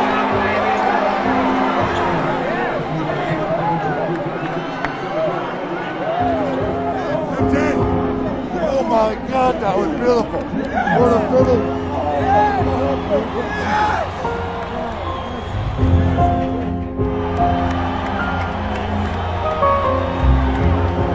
Michael and the Chicago Bulls are why the NBA became a global entity. It really became the most amazing phenomenon in the history of American sports. You've got a great opportunity to step in there and win a city that is crying for a winner. Perhaps you can turn that Bulls thing around. What do you think? Hopefully, I can go in and contribute and maybe turn it around. I'm looking forward to that. Now, when you Bulls fans think that this was it, I have a lot more stuff of the greatest team of all time and more of those 90s NBA Bulls stories. So let's continue the video. You deserve it, you fans. It takes terrific concentration to try and hold and maintain a lead, particularly in this building. King, yes! The Bulls with a 3.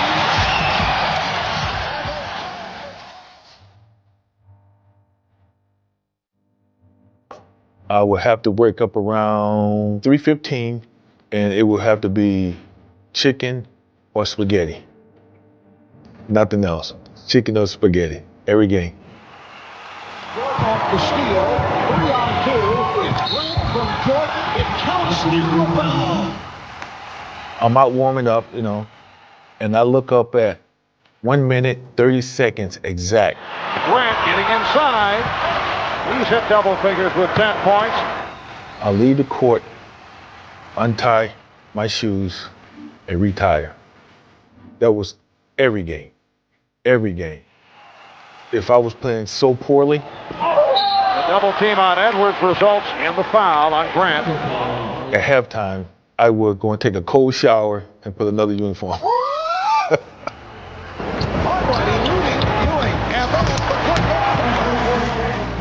The equipment manager was like, all right, time for Horace to take another shower, and he would have my uniform ready for me. I wanted to wash all that negativity off. Seriously.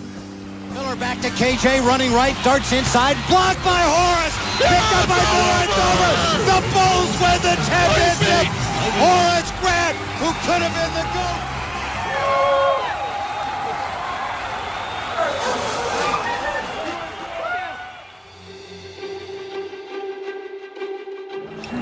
Baseline jumper off.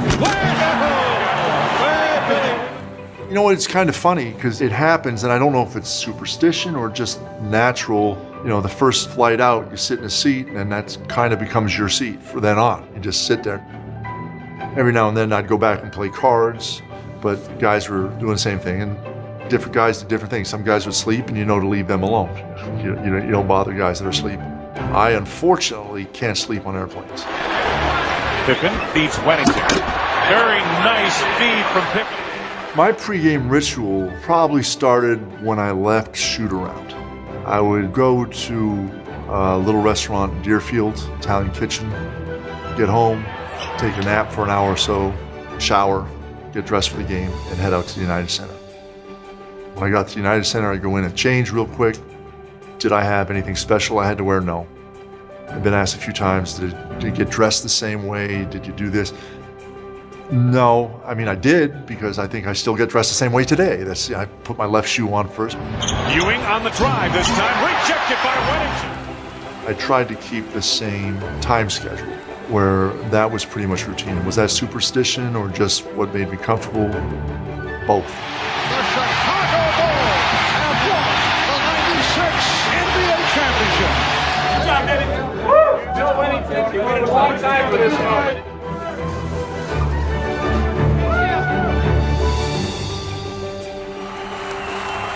Around Devonts, the pass out to Kukoc for three, ring it up. I don't think I had any crazy stuff. This is what we do in Europe. We just eat a lot, we get a glass of wine, we get a double espresso, and we're ready to play. Pippen for three, Kukoc for the rebound, and he'll finish. My first game, it was the first preseason or second preseason game. I come down to the restaurant, everything is like $2.99, $3.99. And I'm going, oh my God, I'm going to be starving. So I order a soup, order a salad, and order a little pasta with chicken. The sizes here of meals are way, way bigger than in Europe. Table was literally filled with the food. Steve Kerr comes down, looks at me, and he goes like, are you out of your mind? Are you really going to eat all that? Toni, what do you got? Another three? Do you? Yes!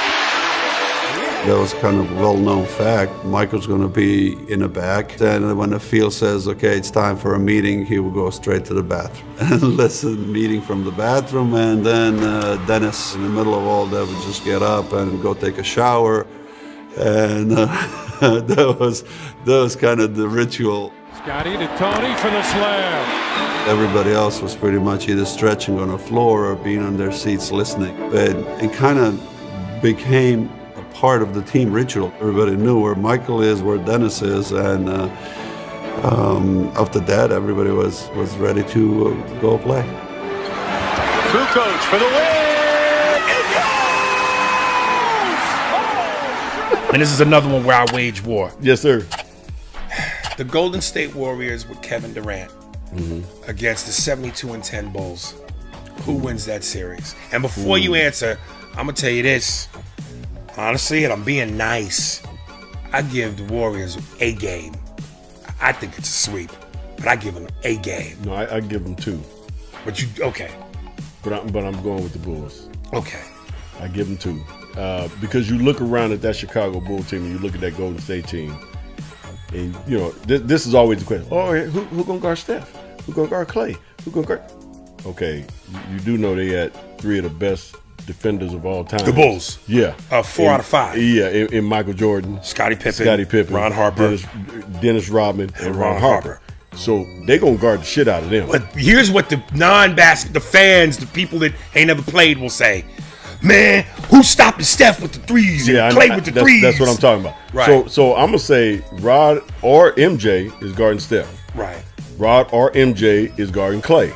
Right. Kevin Durant, Scottie Pippen got you. Now he's not stopping a Kevin Durant. He's not stopping him, but he gonna make it hard. He gonna give Kevin, make it KD hard. The migraine he gonna make it because again, Scottie 6'7", 6'8", right. long. Right. Kevin 6'11", really. Right. He ain't gonna stop him, but he gonna be right there on every shot. Okay. And he gonna be in his ass to make him put it on the floor. He not gonna give him open shots. And Dennis Rodman will literally be in Draymond's ass. Oh yeah. Literally, actually be in it. Again, that's a carbon copy. Right. You know, those are two. Right. You got two great defenders. Yes. Draymond's a great defender. Right. Draymond handles the ball and initiates offense. Obviously, that's not Dennis's forte. But rebounding and defending, Chicago beats them in 5-6. And then I would throw in, and tell me if I'm wrong, but you got 2 7-footers who can shoot from the perimeter, and Longley and Whittington. Yeah. And then you still got to almost worry about Steve Kerr with the threes. And no, you don't almost have to. You have to. Okay. Steve Kerr, to this day, has the best percentage all time in NBA history from three. When you look at the 95-96 team, and you look at winning and 72-10, I don't think people really realize that everybody on that team understood their role. They embraced their role, and they were a star in their role. And then that, we couldn't have won if that wasn't the case. Obviously, we had the best player that ever played the game, but everybody has to understand their role. And I think the second thing people don't realize is back then it was harder to get information out of the inside of what we had going on. So I remember when MJ came back, he had been practicing with us for a while, and nobody knew. We kept that under wraps. Obviously, with social media and everything now, it's hard to do that. It's crazy with social media now. I think those are the two things that I don't think people really realize. Dennis was new that year. He had lost Horace Grant in his rebounding and his defense at that power forward spot. So Dennis fit that bill perfectly, and really above and beyond for what Dennis did. When the lights turn on, he gave everything he had. There is the athleticism of Dennis Rodman. Doesn't give up on the ball. Now with the second clip, you will see Aris Spears again. And yeah, I mean, he's a hardcore Chicago Bulls fan, and he always has some good points. Now talking to Gilbert Arenas. Let's have a look. Who would win between the 72-10 Bulls and the Warriors with KD? And I'm gonna be honest with you, I give the Warriors maybe 2 games. Ooh. Maybe. Okay, so what you really have, and I don't give a damn about the eras. No. Okay, so when it comes to styles, you have a defensive team. 4 to 5 starters. You're talking about premier defenders. You're talking about just straight premier defenders, and they're all at the same position. 2 3-point assassins. And then you have all guard play on the. But you have Michael Jordan. You got Scottie. You have Michael. They have a KD. Scotty's on KD. He ain't stopping KD, but it's gonna be a tough day at work. So Mike on Steph? Who's stopping Steph? Ron Harper's gonna be a problem. You're gonna pick up Mike on Clay? Michael's destroying Clay. Yeah, it's gonna, but you gotta remember, it's because that was the team, that was a small ball team that nobody actually paid attention to. Yeah, for sure. So it's a perfect matchup. But you know, when you're talking about somebody like Jordan coming through the lane, like he's gonna average 40 something that series, because there's no one that can physically stop him. And if you are talking about today's rules, yeah, he's gonna average 40, maybe more. What's so funny is no matter, like, the thing is, it's gonna be KD and Jordan. Ron Harper stepped up. Toni Kukoc really developed in the previous 2 years. Really, everyone, that team really meshed so well as a team. And that was one of Phil's philosophies, that the wholeness and the balance of everything has to be together. And I think that's one of the best teams where truly, I think everyone liked everyone and wanted to be around everyone all the time. Phil would break us up every now and then and pin those two guys against each other, because they're really the only ones who could push each other to the limits. But everyone else had to fight to keep up with them. Every night you step on the floor, teams were really gunning for you. In warm-ups, you could tell sometimes where teams just, before the game started, kind of succumbed to, wow, we don't have a chance. And other teams, we could see guys really roughing it up, getting ready, and like, okay, we're gonna have a little battle tonight. Ruffin has it blocked by Longley. Oh, what a play to Pippen. Sally, yes, Jordan. It seemed like nothing went wrong that whole year. We won a lot of games because of the closeness. Nothing rattled us. We were more polished from the neck up. We thought the game out a little bit more. We read each other more. We communicated better on the court. We had a great group of guys in terms of our bench, guys that, were professionals in terms of taking care of their bodies and being ready for the back-to-backs. Brown The 72-10 season was absolutely incredible, and how dedicated the team and coaching staff were, not necessarily to achieve that record, but to make sure that they were ready to win another championship. The Chicago Bulls have won the 95-96 NBA championship, 4 in 6 years, as they defeat the Sonics 87-75. Was it the NBA versus Michael Jordan? I kind of felt that watching The Last Dance. Like, it was like no one really believed they could beat Michael Jordan's Bulls, but it was like, man, it was like the whole they tried their best, especially the second one after the Rockets. It seemed like everybody was trying, man. But it was just he was too good. The system that they had, their triangle offense was too good. Scottie was too good, and you could beat him on, like, if you catch him on off nights, you could beat him. But no team could beat him in a 7-game series, because they will eventually figure you out, like great fighters do. They'll eventually figure you out, and they'll go towards your weakness and beat you. And it never failed, man. The one thing that teams cannot do when you go to play the Chicago Bulls is you can't suffer the Mike Tyson effect. Mike, how Mike used to have to do before they even got to the ring? That's the way the Bulls, that's what it was like for a lot of guys playing the Bulls. Scottie Pippen walking into the arena the other day runs into Paul Pabst from Dan Patrick's show. Yeah. Paul asks him, if your team from 96 played these Warriors, what would happen? And Scottie said, we would sweep them. The 96 Bulls would sweep the Warriors. Charles, what do you think? I disagree with Scottie. I think the Warriors would win one game. One game. But I do. I think they would, because you got the three, probably arguably the three most athletic players to ever play in the NBA. Michael Jordan, Scottie Pippen, and Dennis Rodman. They would have a field day against the small. No disrespect, the Warriors are terrific. Steph Curry is terrific. Klay Thompson, they're amazing. Draymond's a hell of a player. But Dennis Rodman, Scottie Pippen, and Michael Jordan in a free-flowing game, no hand checking, they would be even better than they were in 96. Michael Jordan playing by the day's rules, he's at a serious advantage. And Michael Jordan and Scottie Pippen can guard Steph Curry and Klay Thompson. But they have nobody can keep Dennis Rodman off the boards. And he can guard Draymond. He can guard Iguodala. So listen, this team here is a great little team. But the Bulls, I disagree with Scottie. Those Warriors would win a game. Now the next clip that we're going to take a look at is actually from one of the most underrated defenders of his era, John Spider Selly. Obviously, he played for the Detroit Bad Boy Pistons, but also for the Chicago Bulls. Let's hear what he has to say. You joined the Bulls early that season in March. What do you remember the most about that stretch run at the end of the regular season when the team was trying to break the record?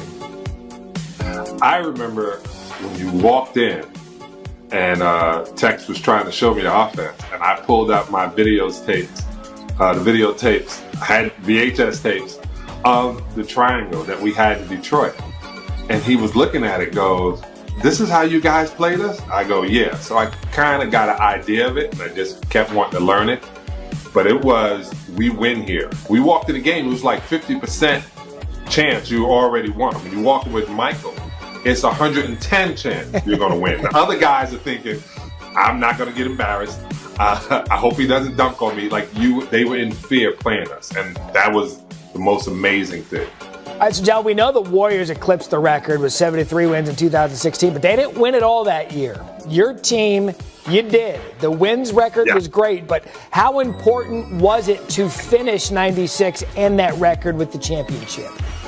That's exactly how Phil put it. Phil said all of this work and all the things we're doing, you don't get this far. When the playoffs started, it was going into another season. Listen, and people even when you try to make a fair, honest comparison, people think you're hating. Michael Jordan, Scottie Pippen, Dennis Rodman, Toni Kukoc, Ron Harper would be better today. They would be better players today, in my opinion. Michael Jordan, Scottie Pippen, Dennis Rodman, Toni Kukoc, they would be better. There's no hand checking. Michael Jordan, Scottie Pippen, Toni Kukoc. I'm just saying that there's no. Yeah, that tweet's out fast. You forgot Ron Harper on that list. No, Ron Harper and he'd be great defensively. Ron Harper was a hell of a player. I know, but you're going to rattle those guys off. Do it again. Do it again. I think I could handle Durant there. I would give Jordan the edge in his category. I think me and KD will probably be a wash. Really? 6'11", the guy shoots the ball from all over the court. You were okay on defense, I remember. I mean, that's why I say it was a wash. I think we could kind of watch each other play out. Michael could probably take over Clay. But in terms of Steph and Ron Harper, I may give Steph y'all had three guys that can guard Kevin. I mean, Dennis wasn't a slouch on defense. Michael could guard him. You could guard him. I also think that we had a very strong bench. Steve Kerr, Toni Kukoc. We had good shooters in our bigs, Bill Winnington. We had a pretty good team. I feel good about my team. It's hard to say how we would match up with today's players. Historically? Yeah, if you take any of the great teams, you're matching them up with the 17 Warriors. Who's the team that you're like, oh shit, they would be a problem? Because I would say the 86 Celtics, but I'm biased. Yeah, and I'm biased, so I'm going to say the 96 Bulls. And I mean, I think, honestly, when I look back at that Bulls team, that team was actually built to play today. Now, minus the volume of three-point shooting, but I think that team was capable of it. But when you're talking about the versatility that you need to defend today, if you throw out onto the court Ron Harper, Michael Jordan, Scottie Pippen, Toni Kukoc, and Dennis Rodman, that's a 2020 defense. Right. Those five guys can guard anybody, and then offensively, nobody ever could guard Michael Jordan then. You can only imagine now with the spacing and the rules, and Kukoc was unbelievable. He was way better than people really remember him for. Golden State Warriors were in the era of the Chicago Bulls.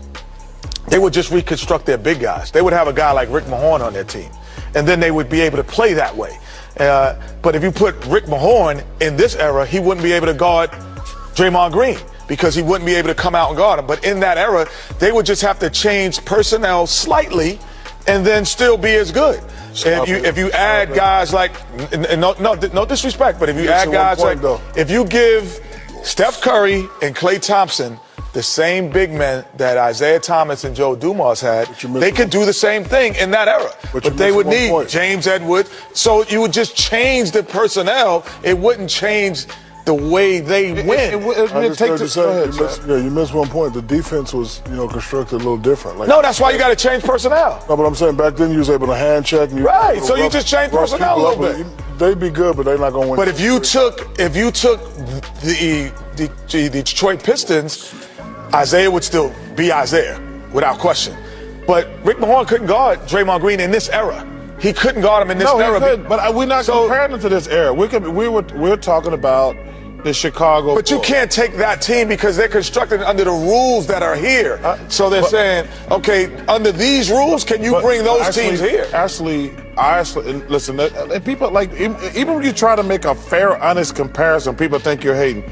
Michael Jordan, Scottie Pippen, Dennis Rodman, Toni Kukoc, Ron Harper would be better today. They would be better players today, in my opinion. Michael Jordan, Scottie Pippen, Dennis Rodman, Toni Kukoc, they would be better. There's no hand checking Michael Jordan, Scottie Pippen, Toni Kukoc. I'm just saying.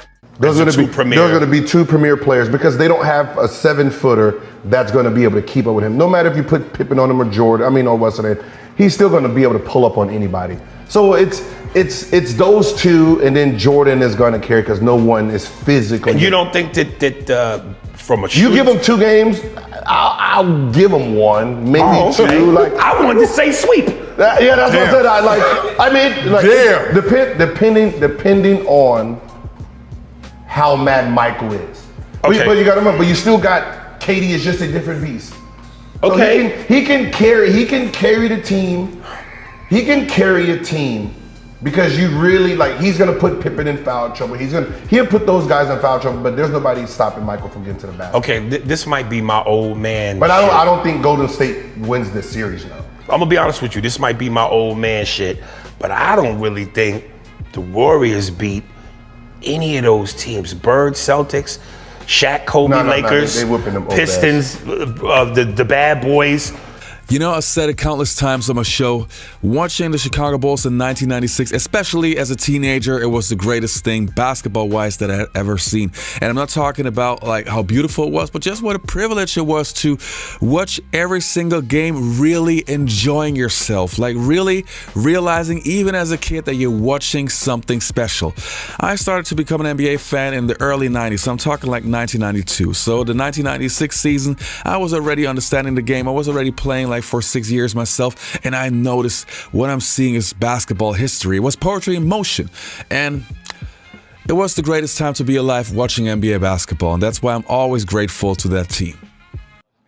Tony understood, when Michael came back, that this was Michael's team. It started immediately after we lost to Orlando. Very disappointed. I think, my intentions coming back here was, to have a chance. I felt we had a chance to win it all, and just try to get it all out of the system and start over. Michael basically said, I'm taking 7 days off and I'm getting ready for the next season. Not the warning to everybody else, but it was a sign, okay, I want you all to be ready for the next year, because next year can be special. My first season was the 95-96 season, and it ended with Toni hoisting the Sixth Man of the Year trophy. So by that time, I think it was pretty apparent that the guy could play. Toni driving to the lane.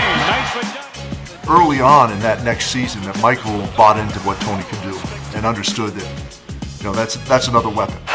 Kukoc on the move to Jordan. His feet the door is going in. Yes! I didn't think Toni saw Michael string him. He was the man in Europe. Now he's one of the men. Kukoc drives in, double pump, puts it in. Fadeaway top jumper from Toni in the corner. I think Michael and Scottie considered him not just a teammate, but a valuable teammate. Pippen on the spin. Kukoc. Nice. Toni staying all the way on the outside. Toni, what do you got? Another three? Do you? Yes! 34, and that's a career high for Toni. Standing ovation for the Bulls, trying to win their 44th in a row at home. I always said that those teams, especially the second three-peat, but the first one too, you knew as a broadcaster you were going to see something that night that you had never seen before. Toni denied that little interior. Beautiful behind the back feed. Jason Kerr. Oh, man! There is our play of the game. What elevation! The Chicago Bulls are the first team in NBA history to win 70 games in a single season. He's not open right now for this shot. Give the ball right now to Toni. Kukoc.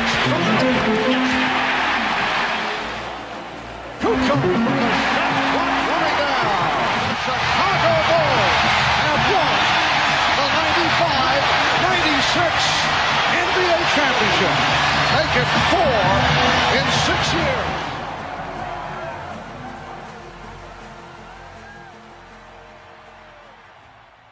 Chicago Bulls najbolji na svijetu. I pobjedili smo i number one. Ovako reci, number one. Ovdje Barbie. Number one. Tako je, number one. Ring is going back to Croatia. The first reason was the team chemistry on the Chicago Bulls. Now, if you watch the Last Dance documentary, then you know that the 1996 Bulls also had their scuffles and sometimes in practice also had their incidents. Still, this is something which is totally normal in team sport. But all in all, this team was on a mission, and on the court you could really see that they had chemistry. The result was beautiful team basketball from player 1 to player 12. This team was also blessed with many great passers, if it was a Scottie Pippen or even a Luke Longley. Players with great court vision, they were perfectly suited for the triangle offense. But this is only one of the reasons why the 1996 Chicago Bulls were so great. Dennis Rodman brought a critical piece to the puzzle, as the Bulls now boasted the game's most formidable trio. Carving out a vital presence, Rodman epitomized the meaning of team player. You got it, Dennis. You got it. That's enough, man. That's enough. But what's unique about this team is that In years past, teams generally have had to take some time to gel as a group. And this year you've added Michael back to the mix, Dennis Rodman as a starter, and they came together so quickly. And the next reason was the determination of Michael Jordan. Now, we all know that MJ was a highly competitive player, probably the craziest we have ever seen. But in the 1996 season, even Michael Jordan reached a new level of determination. But why was that? Well, one season prior, he got embarrassed by the Orlando Magic in the playoffs, and this made Jordan work harder than ever before. And the result was that MJ came back in the shape of his life, and to me, he was really in his prime in that year.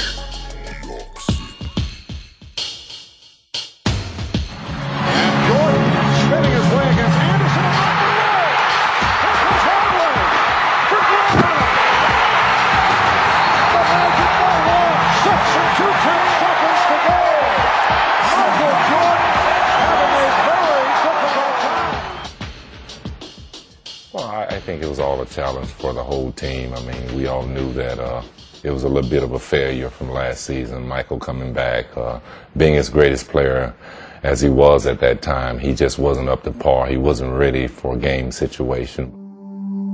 Looking back at that, I think Michael had a lot more to want to win over than anybody because everybody remembered your last game, and he prepared himself the next season to go out and, for us to dismantle the whole league. From North Carolina.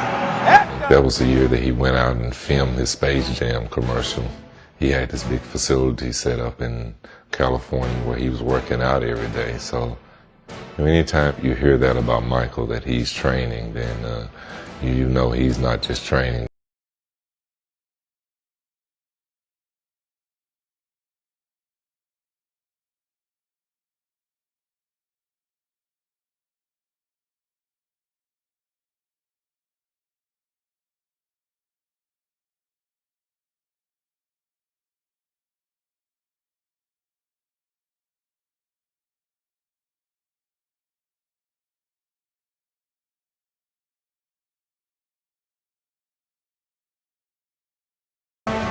And the next reason that I have on my list is defense. So this one right here is probably the one that gets mostly overlooked. But again, this could also easily be the biggest difference maker to all the other teams that are in the GOAT conversation. The Bulls had the best defensive team of all time. They were as good as the Detroit Bad Boy Pistons, but without the brutality. Michael Jordan, Scottie Pippen, and Dennis Rodman are 3 of the top 10 best defenders of all time. But then you add guys like Ron Harper, who was one of the best guard defenders of his era, plus the John Spider Selly and James Edwards of the Detroit Bad Boy Pistons, and all the other guys were pretty solid too. The Bulls would only allow 92 points per game, which was pretty great if you take into consideration what a fast pace this team plays. From there, familiar positions. Rodman trying to get it back, could not. And here is Person rejected by Harper. Back Cassell feeding Robert Horry and blocked by Dennis Rodman. What a wide open. Horry was going to stuff it. Rodman comes in. Williams. Look to Smith in the baseline and the block by Pippen from in here. Nice play as Michael Smith goes up. And then Luke on defense. Watch this erasure here. Pulls up and shoots anyway, an air ball. The loose ball picked up by Curry. Just watch Bill Wennington who lost it, and here comes Barrows. Pippen on the block. Comes from the back. He makes the block, but there's nobody there to help to pick up the ball. So Fox. Okay, see if we can pick this up. Comes Scottie from behind. He's trying to block the shot. 5 to go on the shot clock. Thorpe all over Rodman. Down here, Toni Smith goes on in, and Michael comes from the back and blocks it to the left tonight. Absolutely. Due to a groin injury. What's the movement here? Watch it. Hardaway, the lead.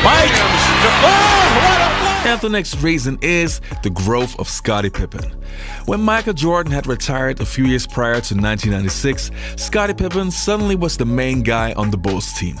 And this was the best thing that could have ever happened to him in order to grow as a basketball player. He now had the responsibility to carry the team every single night, and he did it in a spectacular way, almost winning the MVP award that year. Now when Michael Jordan came back, Scottie Pippen was even more of a leader and was able to carry the team when Michael Jordan needed a break. You could see that Scottie had a different kind of confidence and was now a true NBA superstar. And coming in with the next reason, the incredible Chicago Bulls bench. As an old school fan, you probably noticed a team is only as good as its bench. And the Chicago Bulls had a great bench in 1996.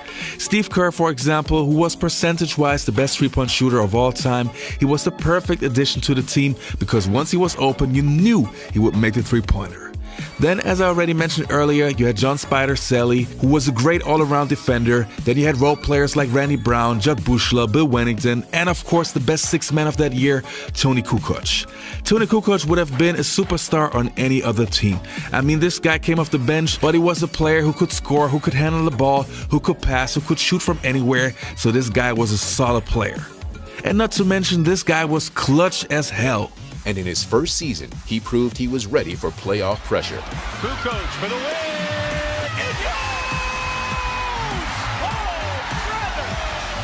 He went on to play a key role in 3 Chicago championships in 1996 through 98, while picking up a 6th Man of the Year award along the way. We don't win without Toni. No one sacrificed more than what Toni Kukoc did. Coming off the bench, he accepted it and he embraced it. One of the best international players to ever come and play in America. His success speaks for that. He's one of the greatest to ever do it. You know, I wanted to give you guys 7 reasons, but I would have so many more. The durability of that roster, so many guys playing heavy minutes and being able to play 82 games. Then the basketball IQ on this team. The defensive flexibility, you had multiple guys who could guard position 1, 2, 3. The triangle offense and so on. But now let's hear what some of the guys have to say that actually played in this era, and also some of the media guys who were around in those days. In that game, I mean, who'd you want, first of all, who'd you want to guard? You got Durant locked down, or? Well, you know what? She said no. No.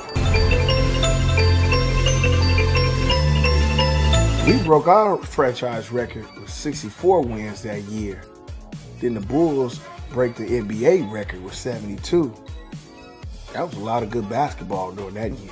All right, you guys, that was it. It was such an honor and a privilege. That is actually the way how I see it. It was an honor and a privilege to have seen the Bulls in the 90s, and especially the second three-peat. Not only have we seen the greatest player of all time, basically the best teammate in Scottie Pippen, the best three-point shooter percentage-wise in Steve Kerr, the best sixth man of that era in Toni Kukoc, the best coach in NBA history. The NBA in its prime, it was just a privilege to be alive. And I feel sorry for everyone who has missed it. But on the other hand, you know, we got the documentary, and at least it's something, The Last Dance. It's at least something. I'm also very grateful for that documentary because it at least gave the people who have missed that time a glimpse of what we have experienced. Anyway, you guys, I hope you enjoyed this video. See you next time on the Basketball Time Machine.